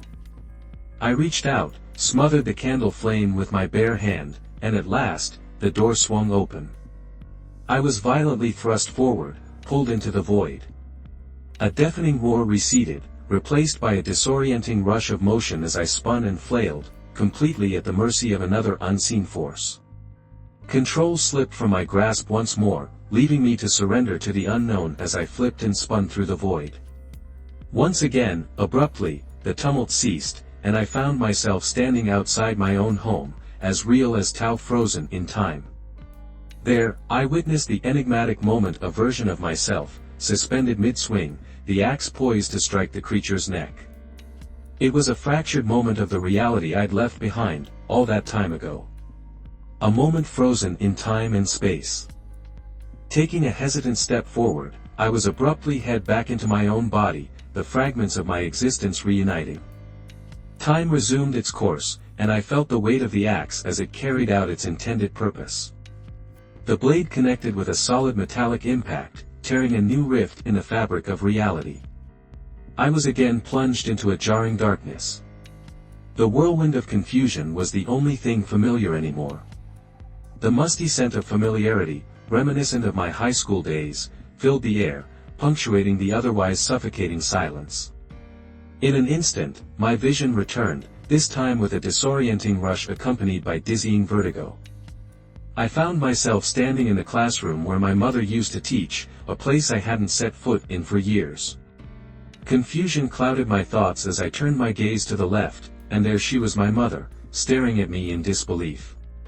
A collective gasp rose from the students, their eyes fixed upon me with fear and horror. The way to the stairs pressed upon me, making me acutely aware of the unusual circumstances I found myself in. I glanced at my feet in habitual embarrassment, and there I noticed the axe embedded in the gas line, emitting an ominous hiss. That sliced with a thick silence, my eyes started back to my mother, and on a desk illuminated by a solitary burning candle, my gaze fixated on the word, candle. The word echoed relentlessly in my mind, the significance growing with each repetition, candle, the candle, the candle. In a reflex surge of urgency, I released my grip on the axe, discarding any semblance of thought, and propelled myself toward the desk. But my efforts were in vain, for as my fingers reached out, a catastrophic chain of events unfolded before me. In an instant, the classroom erupted in a fierce eruption, an inferno that devoured everything in its path. The sheer force of the explosion shook the very foundation of reality, hurling me against the wall. My body crumbling behind a nearby desk, charred and broken, my form bore the scars of the blast, and my consciousness stubbornly clung on. I felt pain unparalleled to any other I'd experienced so far. Amid the chaos, I gathered myself and began to crawl towards my mother's mangled figure. She lay there, torn asunder, yet desperately still clinging to life. With every ounce of strength left in me, I painstakingly dragged my injured body toward her. My movements were a testament to sheer determination. My hand reached out, seeking connection, but instead encountered a severed limb. Undeterred, I reached my mother, and she extended her remaining arm, seizing my hand with a desperate grasp. The bond unbroken, even in the face of such devastation, I sobbed, "Mom." My voice choked with anguish, tears streamed down my face as I knelt over her broken form. "Mom, I'm sorry," I cried out, my words punctuated by deep sobs. "I'm so sorry, Mom." Her eyes met mine, and in that delicate moment, she mustered all she had to utter, a sweet whisper, "I love you." She barely managed a weak attempt at a smile, gracing her lips, but her grip weakened, her hand slipped away, surrendering to the pull of gravity. I collapsed once more, pressed my head against a scorching shoulder, the flames from burning clothes licking in my tear-soaked eyes. At that moment, the white-hot pain of loss eclipsed any physical pain I might have felt. The realization struck with cruel clarity: I hadn't succeeded in extinguishing the candle. I had failed once again, repeating the cycle for the 158th time. The weight of my failure bore down on me, crushing my soul into a cloud of fine dust to be carried away with the hellfire that consumed my surroundings. I didn't deserve the reprieve of holding my mother. I needed to escape from the desolation I had wrought. Crawling on hands stained with blood, I retreated to the corner of the room, my arms hung limply at my sides, my body trembling with a mixture of guilt and revulsion. I didn't want to touch anything, especially not myself. I recoiled from my own skin, my hands, the instrument of demise. I wanted to shed my skin as it pressed this decrepit form even closer to my heart. "I killed my mom," I whispered, the words heavy with self-condemnation. I trembled uncontrollably, consumed by otherworldly screams of anguish and sorrow that shattered the air. Suddenly, a voice pierced the chaos from behind me. "Hey," it yelled urgently, "we have to get out, there's a gas leak." A hand reached out and grabbed mine as I turned to face the source. A jolt of recognition shot through me. I was staring at myself, another version of me, but younger. At that moment, I realized with terror that I'd become the embodiment of the nightmares. I screamed a primal cry of disgust and horror, forcing the other me to retreat in a frightened flurry. Days have passed since then. After the younger me fled, I was pulled back into our timeline, this timeline, for the final time. I hope my journey was enlightening, entertaining. I hope you won't stagnate as I did, and if you ever find yourself stagnant, faded, absent, and it's the why that keeps you down, you should also ask yourself, why not? Your reasons just might be enough to move forward again. I wish I could say that my parents' death had meaning, that they died for a good reason, but they didn't. I was only 11 years old at the time. A drunk man racing home to catch his wife cheating blindsided them on a turn. My parents didn't die heroes, they didn't die for a grand purpose. They died because someone took them from me too early. This was the first time I felt real, raw grief. The memory of when I was told, the moment it happened, is snapshot in my mind, like a burn that never heals. The way my gut sank, like the dip of a monstrous roller coaster. The pit left as my child self realized the permanent nature of it. I can even still feel the tingles in my fingers as the shock set in. The words played in real time, but my body felt slowed, breathing became manual, as my vision tilted over and over. I was not emotionally ready for this. I was barely emotionally handling school, so then being taken so callously left me empty for longer than I'd like to admit. After their passing, my grandparents moved into my parents' home with me. They packed up their lives and tried to pick up where my parents left off. For 4 years, they tried to connect with me, but I was emotionally unstable. I resented them for trying to take their place. Their love hurt me in ways they couldn't win. They tried to cuddle me during and after the funeral. For 4 years, they tried to break down my walls, but the walls I built held strong. I sank myself into the last connection I felt I had with him: games. My father was a software engineer, so he spent a lot of time on the computer, and to my mother's dismay, he dragged me into the digital world early on. I couldn't get the hang of using a mouse and keyboard. I think my hands were too small at the time, so we bought me a console. We would huddle around the TV and play all the best co-op games he could find. While snooping for presents one Christmas, I even found a stack of games magazines, red marker circles around games that specifically mentioned local co-op. This is how he always managed to find the perfect game for us every time. I skimmed over this in the moment, having not found the presents they hid so well, but looking back, my heart breaks knowing how much care he put into this hobby of ours. However, there were times I'd catch him playing games on his own. He was a PC gamer, born and bred, so that was where I'd find him playing solo. But he never seemed to put the same energy into finding new games to play. Rather, I'd always see him playing games of pixels and numbers, simulation games from his era of gaming. I'd ask to play too, but he'd always tell me I was too young for these kinds of games and that when I was older, he'd show me how to play them. There always welled mixed feelings of annoyance in the moment and anticipation for that time to come, but eventually, games lost their luster. No matter how much I played, trying to honor them in my mind, I was now playing solo. Not seeing the screen split with another player alongside me was a constant reminder of the pain. I was almost exclusively brought up on split-screen co-op experiences. I never was into playing without my dad.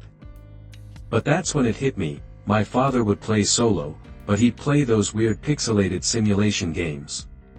So, I had it in my head that to enjoy those types of games would make me the adult I idolized him as, but I didn't know where to start. He never talked about them, saving that for a time that would never come. His computer was locked behind a password that was forever lost, so I had to find these games myself. I took to the best resource I knew of to solve the greatest mysteries on Earth, Google. I put in buzzwords of what I could remember: simulation, names, indie, single player, old, and pressed search.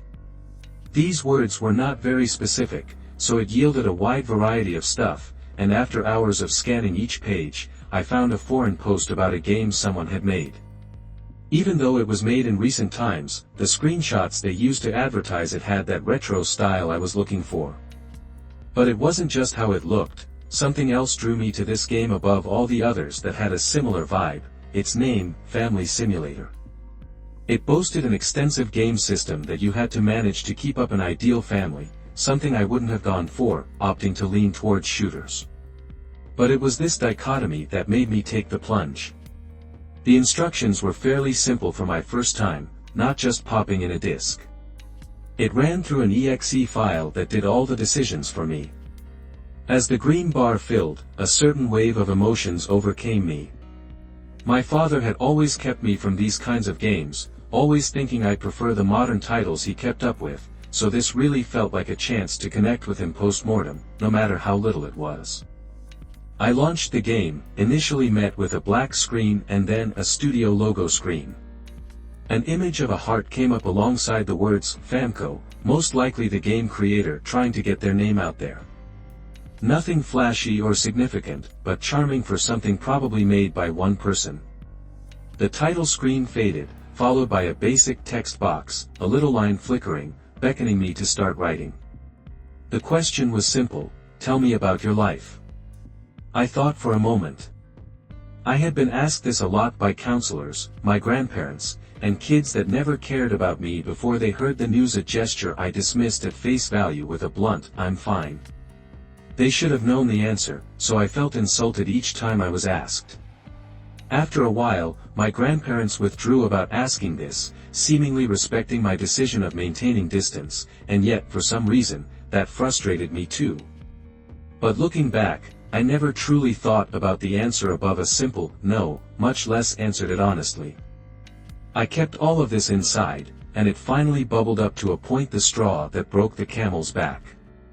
I started typing, all the frustration, sadness, envy, jealousy, all of it was being shoved into this game. Time blurred while I hashed out my rant.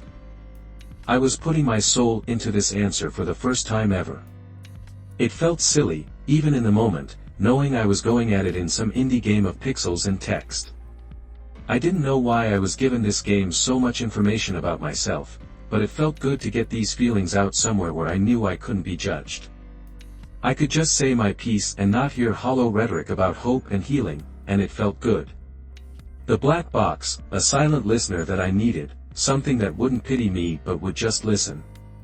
I hadn't even gotten into the game, and I was exhausted. I had tried out everything I missed about my parents, how I dearly missed the meals my mother would make, my father taking me out to a field just to throw a ball around, how he'd show me neat tricks that would have me barely laughing. The way he would get up 5 hours before any of us to tell us that he woke up early, only to go back to bed a few minutes after informing us. I miss staring at the watch I gifted my mother with my dad's help, of course. My mother adored it when we went out for special occasions, the way they treated me, how much I loved them, how much I missed loving them.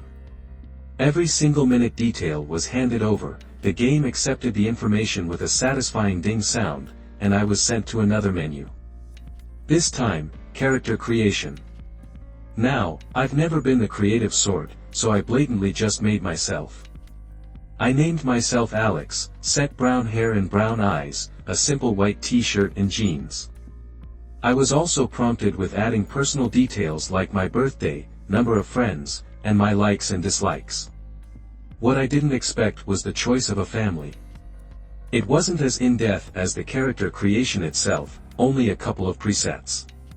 Preset 1 was a woman with red hair, a simple crop top, and some shorts. The man was not too dissimilar from my own outfit. Preset 2 was they looked like my parents. It sounds crazy, but it just felt like them. The models were just a mashup of simple pixels, but they carried so many of their characteristics I grew to recognize in them. The jovial look my mother wore on a near constant basis, my father's stoic stature that exuded the confidence that he was always trying to pass on to me. It was uncanny. I was at a bit of a loss. I know I missed them, but I didn't realize how much I still missed them, even after 4 years. I mean, for a second, I'd been convinced that these were my parents in some way. The game was something I was looking to spend some time into as a distraction, but now it fully captured my attention. I accepted all the settings, and the game loaded up. It played a scenic shot of the house before fading to me in a room with the family. But as soon as I spawned in, I was shocked with a loud bang. I jumped a little in my seat, and my heart raced at the fright. Alex, go to bed. You have school tomorrow. Those games are going to make you sick. It was my grandmother on the other side of my door. I always had my door locked, so this was how she would communicate with me. I checked the time, and it was already 2 a.m. As much as I hated to admit it, she was right.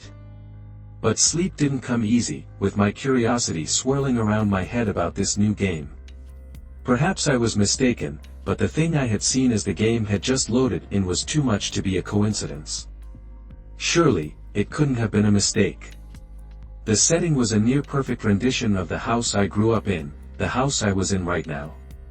The more I thought about it, the more excuses I made to cope. How had the game replicated these things so perfectly? But it was the room that was what I couldn't explain.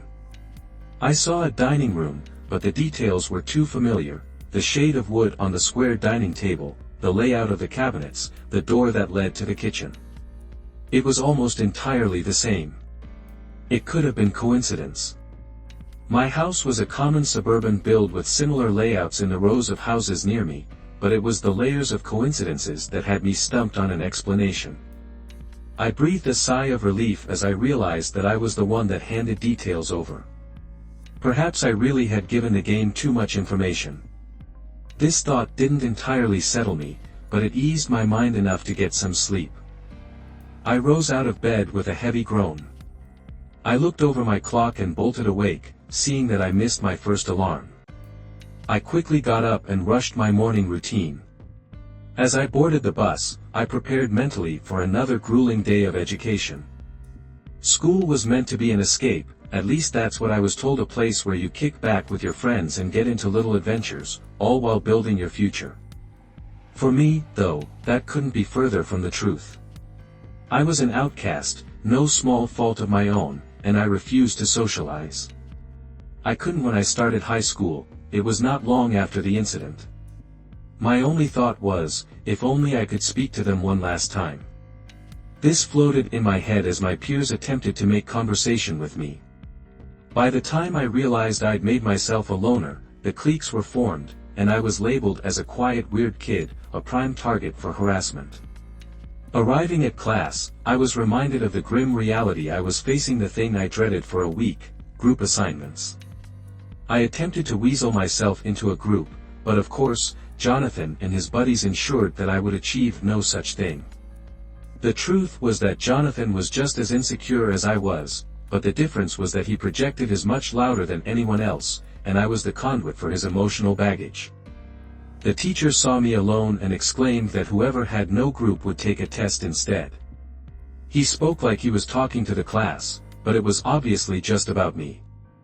I sat in the corner of the classroom, away from everyone else, but instead of getting on with the test, I started to dwell on the game again. I could easily chalk everything down to coincidence, but what if it wasn't? Could I speak with them again? The notion was absurd. Thinking my parents were somehow in that game was an impossibility, but with so much unresolved, there was an irrational part of me that wanted to believe it was true. I bombed the test with how distracted I was, and school couldn't end any sooner. But I knew it wasn't over yet. Jonathan had a knack for finding blind spots from authority. Somehow, he'd always catch me alone, despite my best attempts at staying within eyeshot of people, though sometimes this didn't even help when other kids would just turn a blind eye to his outbursts. The only constant was me, a slap here, a slap there. I'd learned to ignore them, but in my already emotional state, I ran crying when I got home. My eyes had already run dry as I entered through the front door. My grandmother greeted me, "How was school today, honey?" Despite her soft tone, the sadness quickly turned to frustration. I shrugged her off with, for the blunt, "It's fine," and I ran past her, rushing past the kitchen. A glint caught my eye: a watch. I didn't have time to check. I needed to get back on the game. I slammed my door shut and latched the bolt. I booted up the game and was loaded in. It was me in my own house with my parents, and it was everything I had always wanted.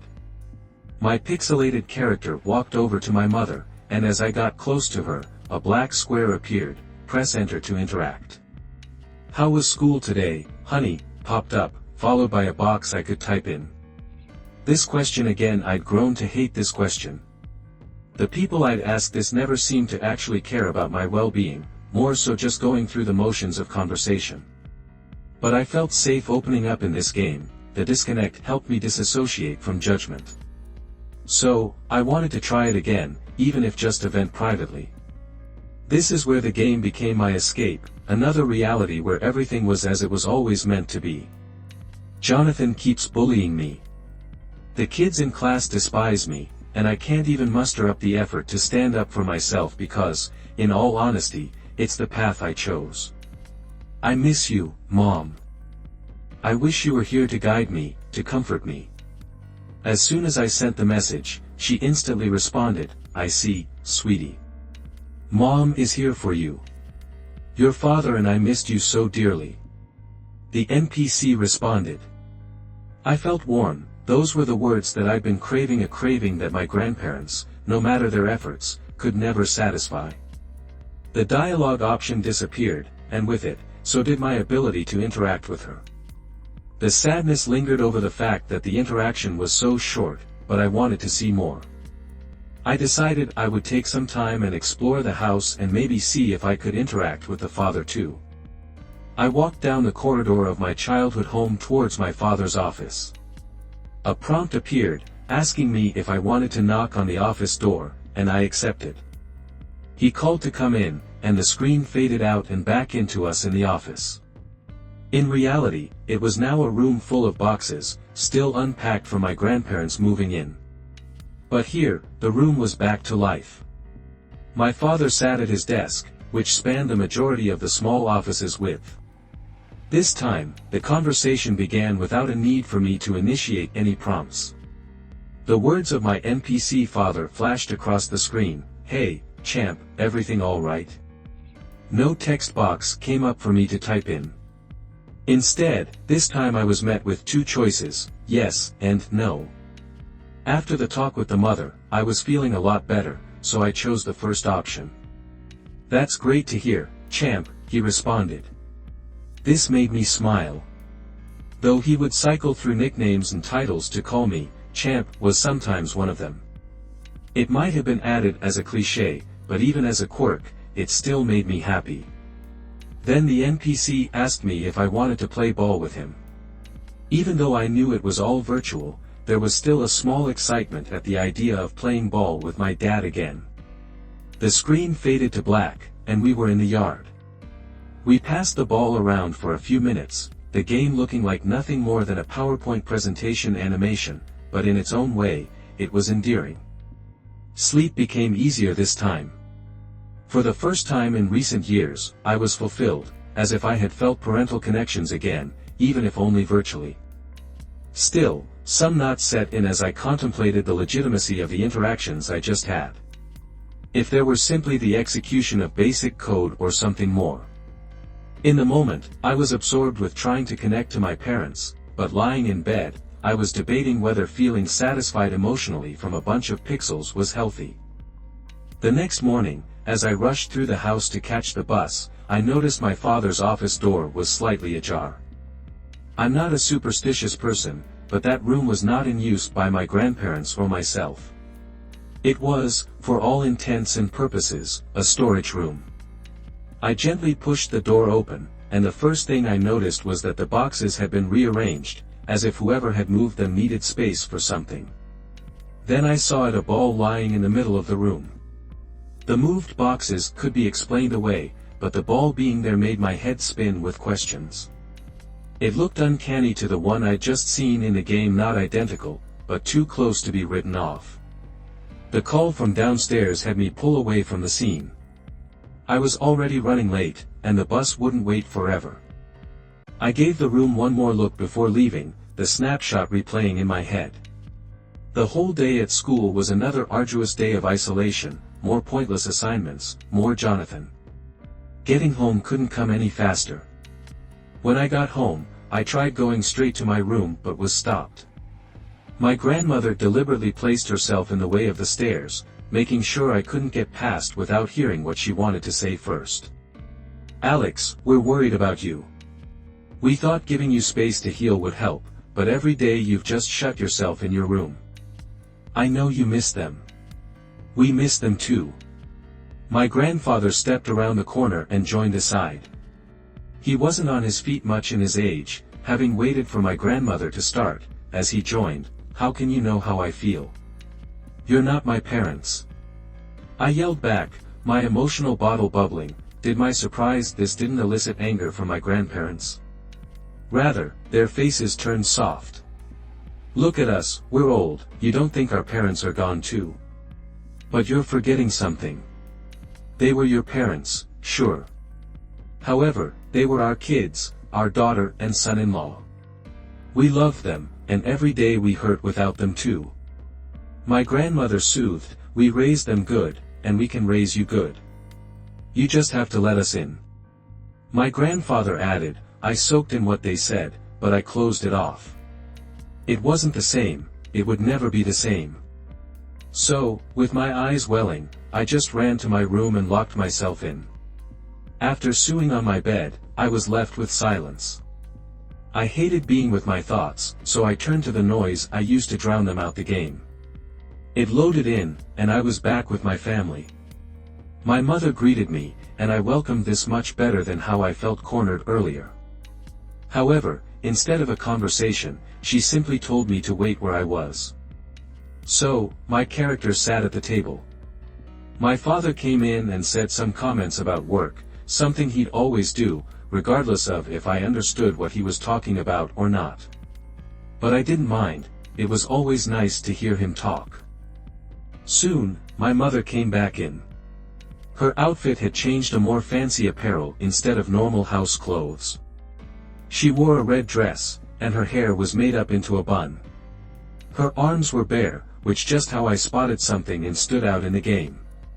It looked like a few red pixels with a yellow dot in the middle, unmistakably, a watch. My heart was in my throat. It was uncanny to watch my father and I had gotten her for a birthday, red band with a gold face. It really was them. My eyes bulged hard, trying to take this in. "We have a surprise for you," she said, and I knew what it was before I saw it because I smelled it. The smell of cake wafted in, and I instantly recognized it, a Black Forest Gatto, the cake she always made me for my birthday. In the game, she pulled it out and set it on the table, candles already set on top. I checked the date on the bottom right and completely forgot what day it was. I hadn't celebrated my birthday since they passed. My grandparents tried, but I always dismissed it. It was hard to think of my birthday as a celebration without my parents. A jingle played to the tune of the birthday song, and confetti flew around the room. My parents looked elated as my character blew out the candle, something I wouldn't have been able to do in my current heating state. But the smell lingered longer than I thought. At first, I thought it was my emotions getting the better of me, but there was the unmistakable smell of cake in my room.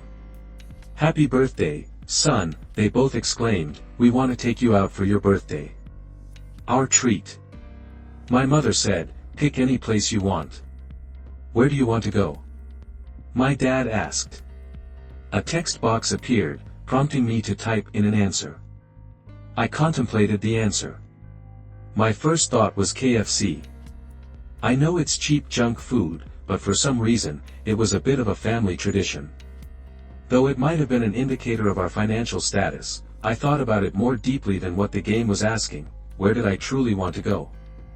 Well, the answer would be to be with my parents. So, I typed in the place that everyone had told me where they went, heaven. "That's a wonderful choice, son," they exclaimed. "Grab your things, son. Let's go," my dad said. Then the screen faded to black, then crashed. My heart raced. No, no, no, no, no. I muttered to myself ad nauseam. I slapped the side of my monitor, knowing damn well it wouldn't do a thing. I was so close, my heart was set on the idea that I'd somehow see them again. But in the silence, I started to think about it. What if this was something they were telling me?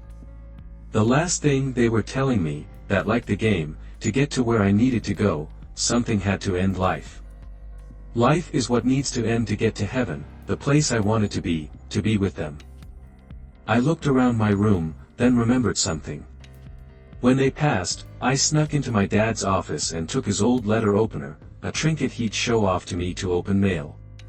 He sometimes let me use it myself, which my mother didn't approve of. It was too sharp for a child to be playing with. But as I slid it out of my drawer, hidden away from my grandparents, I looked at it. Would it get the job done? I put it down. This was ridiculous. I tried to talk myself out of it, but each rationality was answered with warts. I was unhappy, I had no friends, I had no family, I was alone. So, why not join them? Even if it didn't work, it would put me out of my misery. I stared at the blade, deep in thought, and was ripped out of it with a loud bang. Alex, can you get out here, please? There was my grandmother on the other side of the locked door. The shuffling footsteps I could hear catching up must have been my grandfather. They had no idea what I was up to. There was no way for them to know, so they must have been just bothering me. My eyes returned to the knife once more, the thoughts coming back, yet I was ripped from it yet again with bangs, more of them this time. If you don't want to come out, can you at least let us in? This was new. They never tried twice. The door acted like a voicemail. They'd say their message, then leave me to respond to it or not. Let us in. Those words lingered in my head. I always went to them, but I never let them in. This was my space I'd carved out for myself, and I used it to keep everyone out. This was the choice I had, go through with a plan to see my parents or see what they wanted, and it was the hardest choice of my life. The silence of the room weighed down on me, and my breath shallowed. Could I make it quick? How painful would it be? Would I actually see them? But the lingering thought was if I could do it with my grandparents on the other side of the door. So, I went with a second option to see what they wanted. I hid the knife and slowly unlocked the door. Stood outside with my grandparents, big grins on their faces. Happy birthday, Alex, they said, enthused. I didn't know how to respond, and they continued, I know you don't like to celebrate, but we have something special for you. Come with us. My grandmother said, so I did. My mind too foggy to do otherwise. They led me to the kitchen, and in the middle sat a cake, an exact replica of my mother's Black Forest Gateau. This opened me up. What? How? How did you? Why? I was too stunned to form a question, too many of them flying through my mind. Remember, Alex, she had to learn it from somewhere. Making this cake for your mother was a tradition that started with me. She said proudly. I got something for you too, Alex. My grandfather wheezed, the walk from the stairs taking the wind out of him. He hobbled over with a box wrapped in a red ribbon. I looked at it, not having any idea what they could have gotten me. They didn't know me, not in a personal way, to not get me something generic. But I couldn't not open it with them watching me. So, I slipped the ribbon off and looked at what was inside. It was something that made my head light from shock, needing to have to sit down after seeing it. It was a watch with a red strap and a gold face, my mother's watch. Is this? I started, not having the energy to finish asking. Yes, after the investigation, the police held on to it for evidence. It took a while to get it back, but when I did, I had it rest, thought to give you on a special occasion. My grandfather answered. I have something else too, my grandfather added. He buelled his arm from behind his back and pulled out the ball I'd seen in the office, like the one my dad used to have when he played with me. I've been practicing some tricks in the old office. Bet you didn't notice. I'm not as good as your old man, but he showed me some of the basics. He smugly announced, twirling it around and trying to catch it as it spun, but it caught his knuckle at a funny angle and bounced wildly away, almost hitting the cake.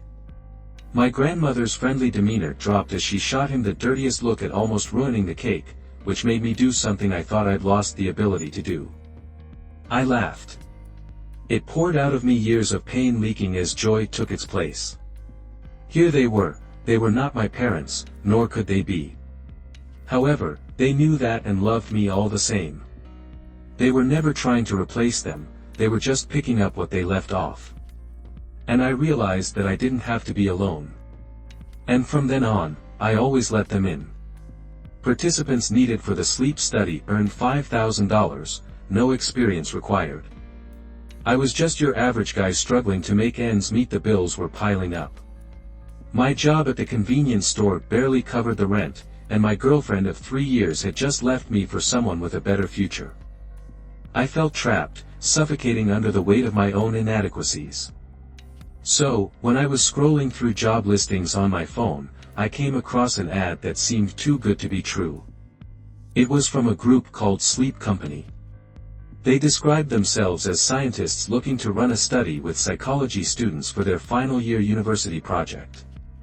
I stared at the ad, my mind turning. $5,000 could solve a lot of my problems: rent, credit card debt, and even a little bit left over to start fresh, or at least try to.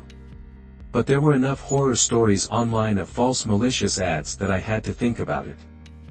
I ultimately decided that I had nothing left to lose. I was at rock bottom, so knowing I couldn't sink any further, the only direction was up. I clicked the link and filled out the application. If it was just a ploy to steal my details, then they would struggle to use it as much as I did.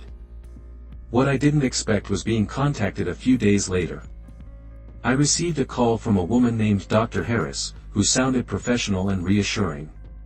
She explained that the study was designed to monitor sleep patterns and improve sleep quality.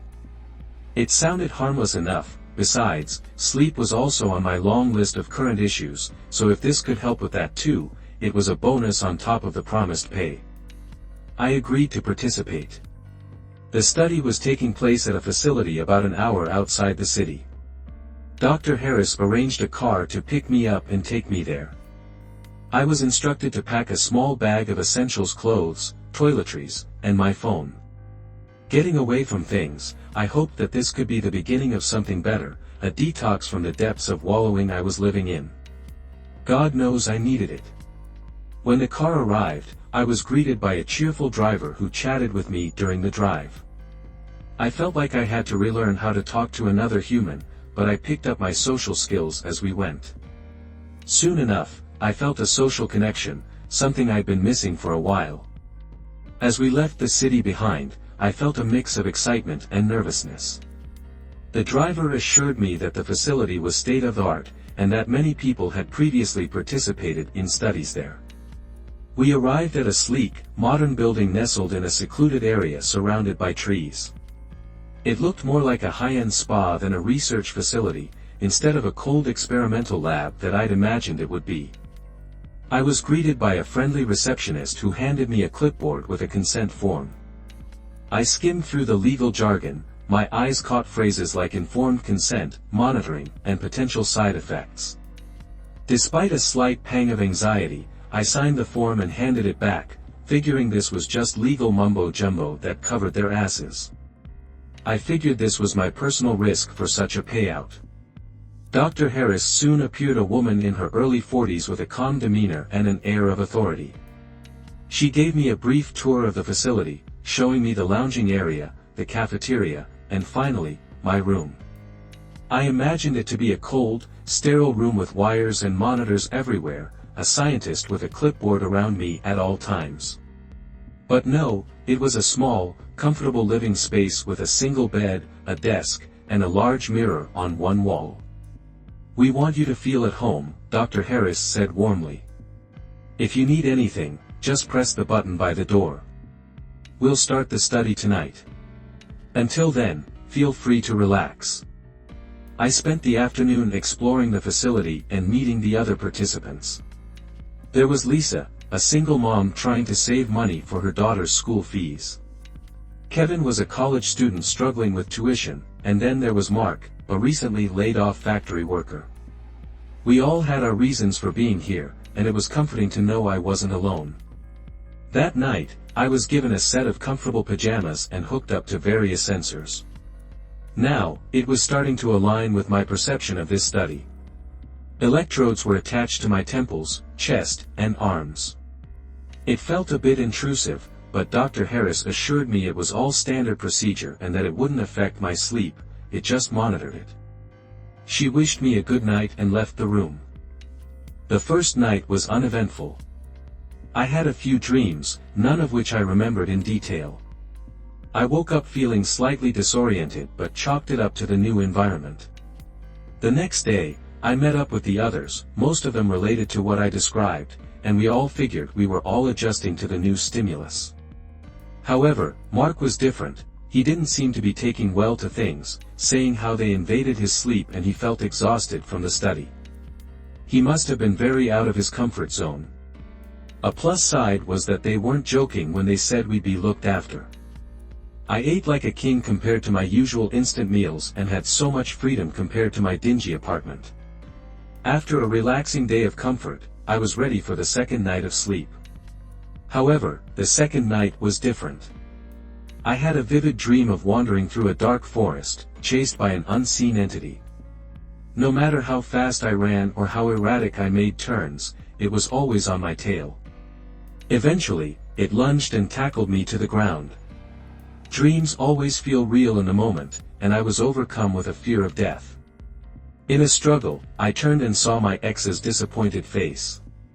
Before I could process this, I jolted up in a panic, back in the facility's bed.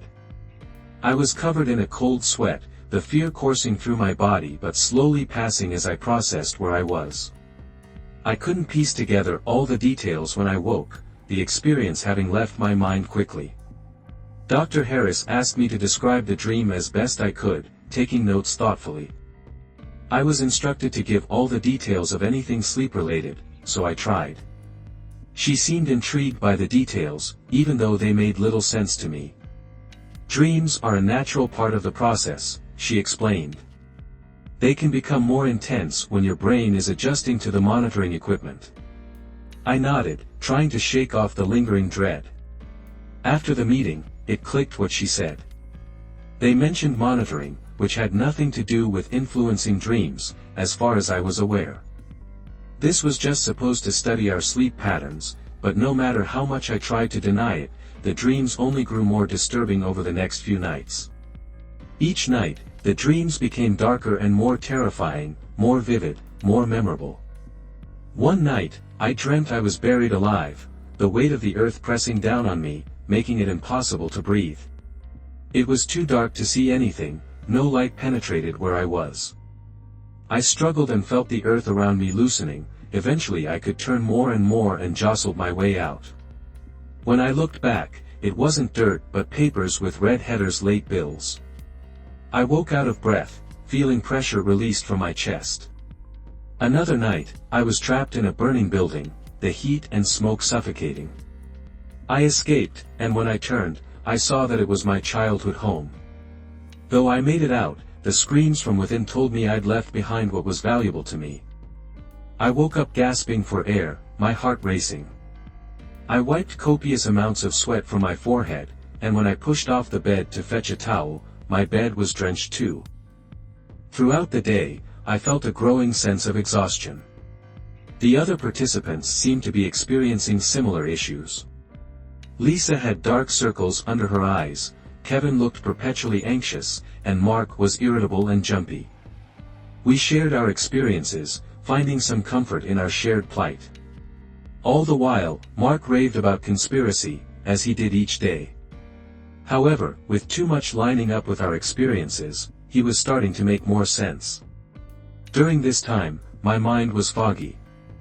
No matter how much I slept, I would have no energy for the day. I could no longer enjoy the parts of the facility that relaxed me before. Any thoughts of doing something were overridden by a need to stay stagnant. When I was stumbling through a hallway, I overheard Dr. Harris and another scientist talking. They did so in hushed tones, so I focused up the best I could, hidden in a place, trying to listen in. They mentioned something about Phase 2 and neural manipulation. My curiosity piqued, and my mind fought to remain focused through the lingering fatigue. I decided to investigate further. That night, after the lights went out, I snuck out of my room and made my way to Dr. Harris's office. I was wary of footsteps and the lurking scientists who were setting up for work. However, I also had to battle the footsteps that weren't real, my mind was playing tricks on me, an enemy to my goal from the exhaustion weighing on me. My only saving grace was knowing where the office was. It was the room behind where Dr. Harris conducted interviews. She seemed to want to work close to the sources of the information she extracted from us. Inside, I dug through stacks of papers accumulated around the desk, details on each of the participants, including myself. Eventually, I found a stack of files labeled "Confidential," hidden away. I skimmed through them, and my heart started pounding. The jargon and sciencey words I didn't understand, but I got the gist from the parts one could. These were details about an experiment on manipulating dreams to study the effects of fear on the human brain. The title and logo at the top did not match the advertisement for this place. Instead of "Sleepy," it was some cryptic symbol with a company's name blotted out. I was second-guessing, knowing we were essentially guinea pigs in a study designed to push the boundaries of human mental endurance. My mind screamed at me in an "I told you so" way. I knew I couldn't get out just yet. My phone was still in the room, and all the scientists and workers were up and about. Besides, knowing this wasn't just a group of jovial scientists working for the greater good, I didn't want to try to escape unprepared.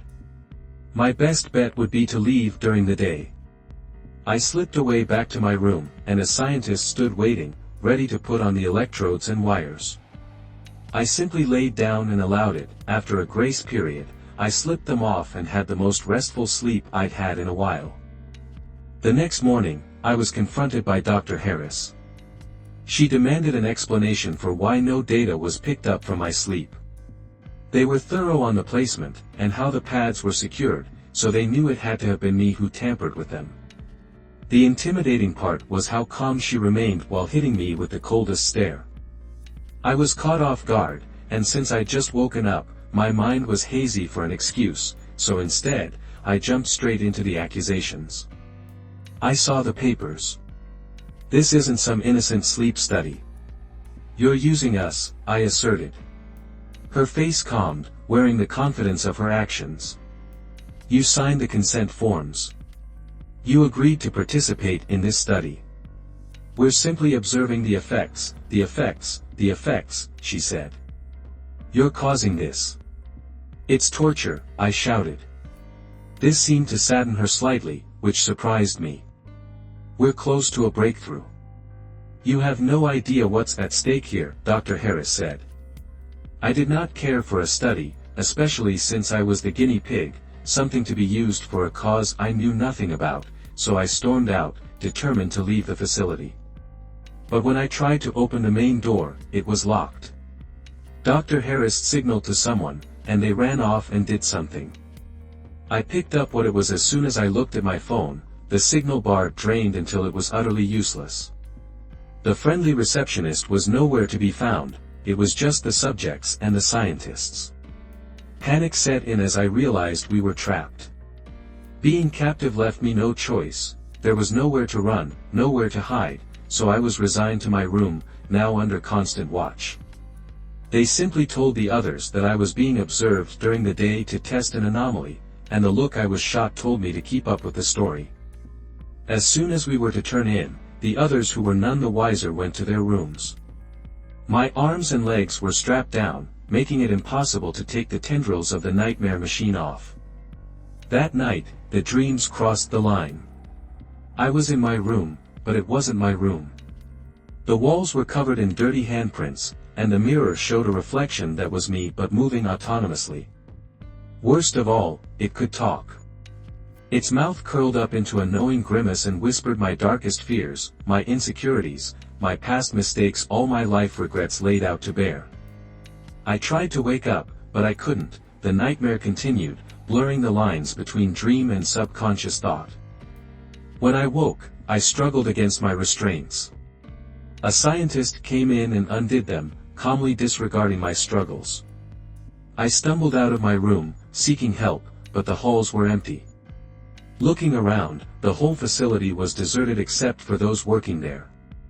The other participants were gone, their rooms packed up like they weren't even there. I felt isolated. It was just me left to the ministrations of these monsters. Desperate for answers, I went to Dr. Harris's office to either confront her if she was there or find any information that could help me. But there she was, waiting for me. "Welcome," she greeted calmly. "Where is everyone?" I demanded desperately. "They've moved on. You're the last one," she replied cryptically. This felt like a mistake, so I sharply turned to run, but she pressed the button on a desk, and the door slammed in my face. My nose crunched against it. It must have broken or at the very least fractured. I thought to attack her or at least go down swinging, but she pushed the button again, and I was rushed by too many people who had gathered on the other side. I was quickly held down, and after a sharp prick, everything went black. I awoke strapped to a chair in a sterile room, electrodes attached to my head. Dr. Harris stood nearby, monitoring the screen filled with data. This was closer to what I imagined when I first got here. There was a twist of irony in my head that at least my instincts were somewhat right. "This is the final phase," she said. "We're going to explore the deepest recesses of your mind." If what I dreamt wasn't the deepest dread, I worried about what would surface. The machine came to life, and I felt a tingle of electricity rushing through my body. My vision was filled with rapid, horrific images: my parents' funeral, my girlfriend leaving me, the moment I realized I was trapped here. Everything wrong in my life flashed before my eyes. The pain was unbearable, both physically and mentally. My mind fracturing under the strain, I screamed at them to stop, which only fell on deaf ears. Dr. Harris's face remained impassive. "We were almost there, Ryan. Just a little more," she said. The pain was too much, and I passed out, yet I knew it was still going while I was unconscious. I could still feel it. I don't remember how long it lasted when I finally regained consciousness. I was back in my room, the electrodes removed. My mind was a shattered mess, fragments of nightmares bleeding into reality.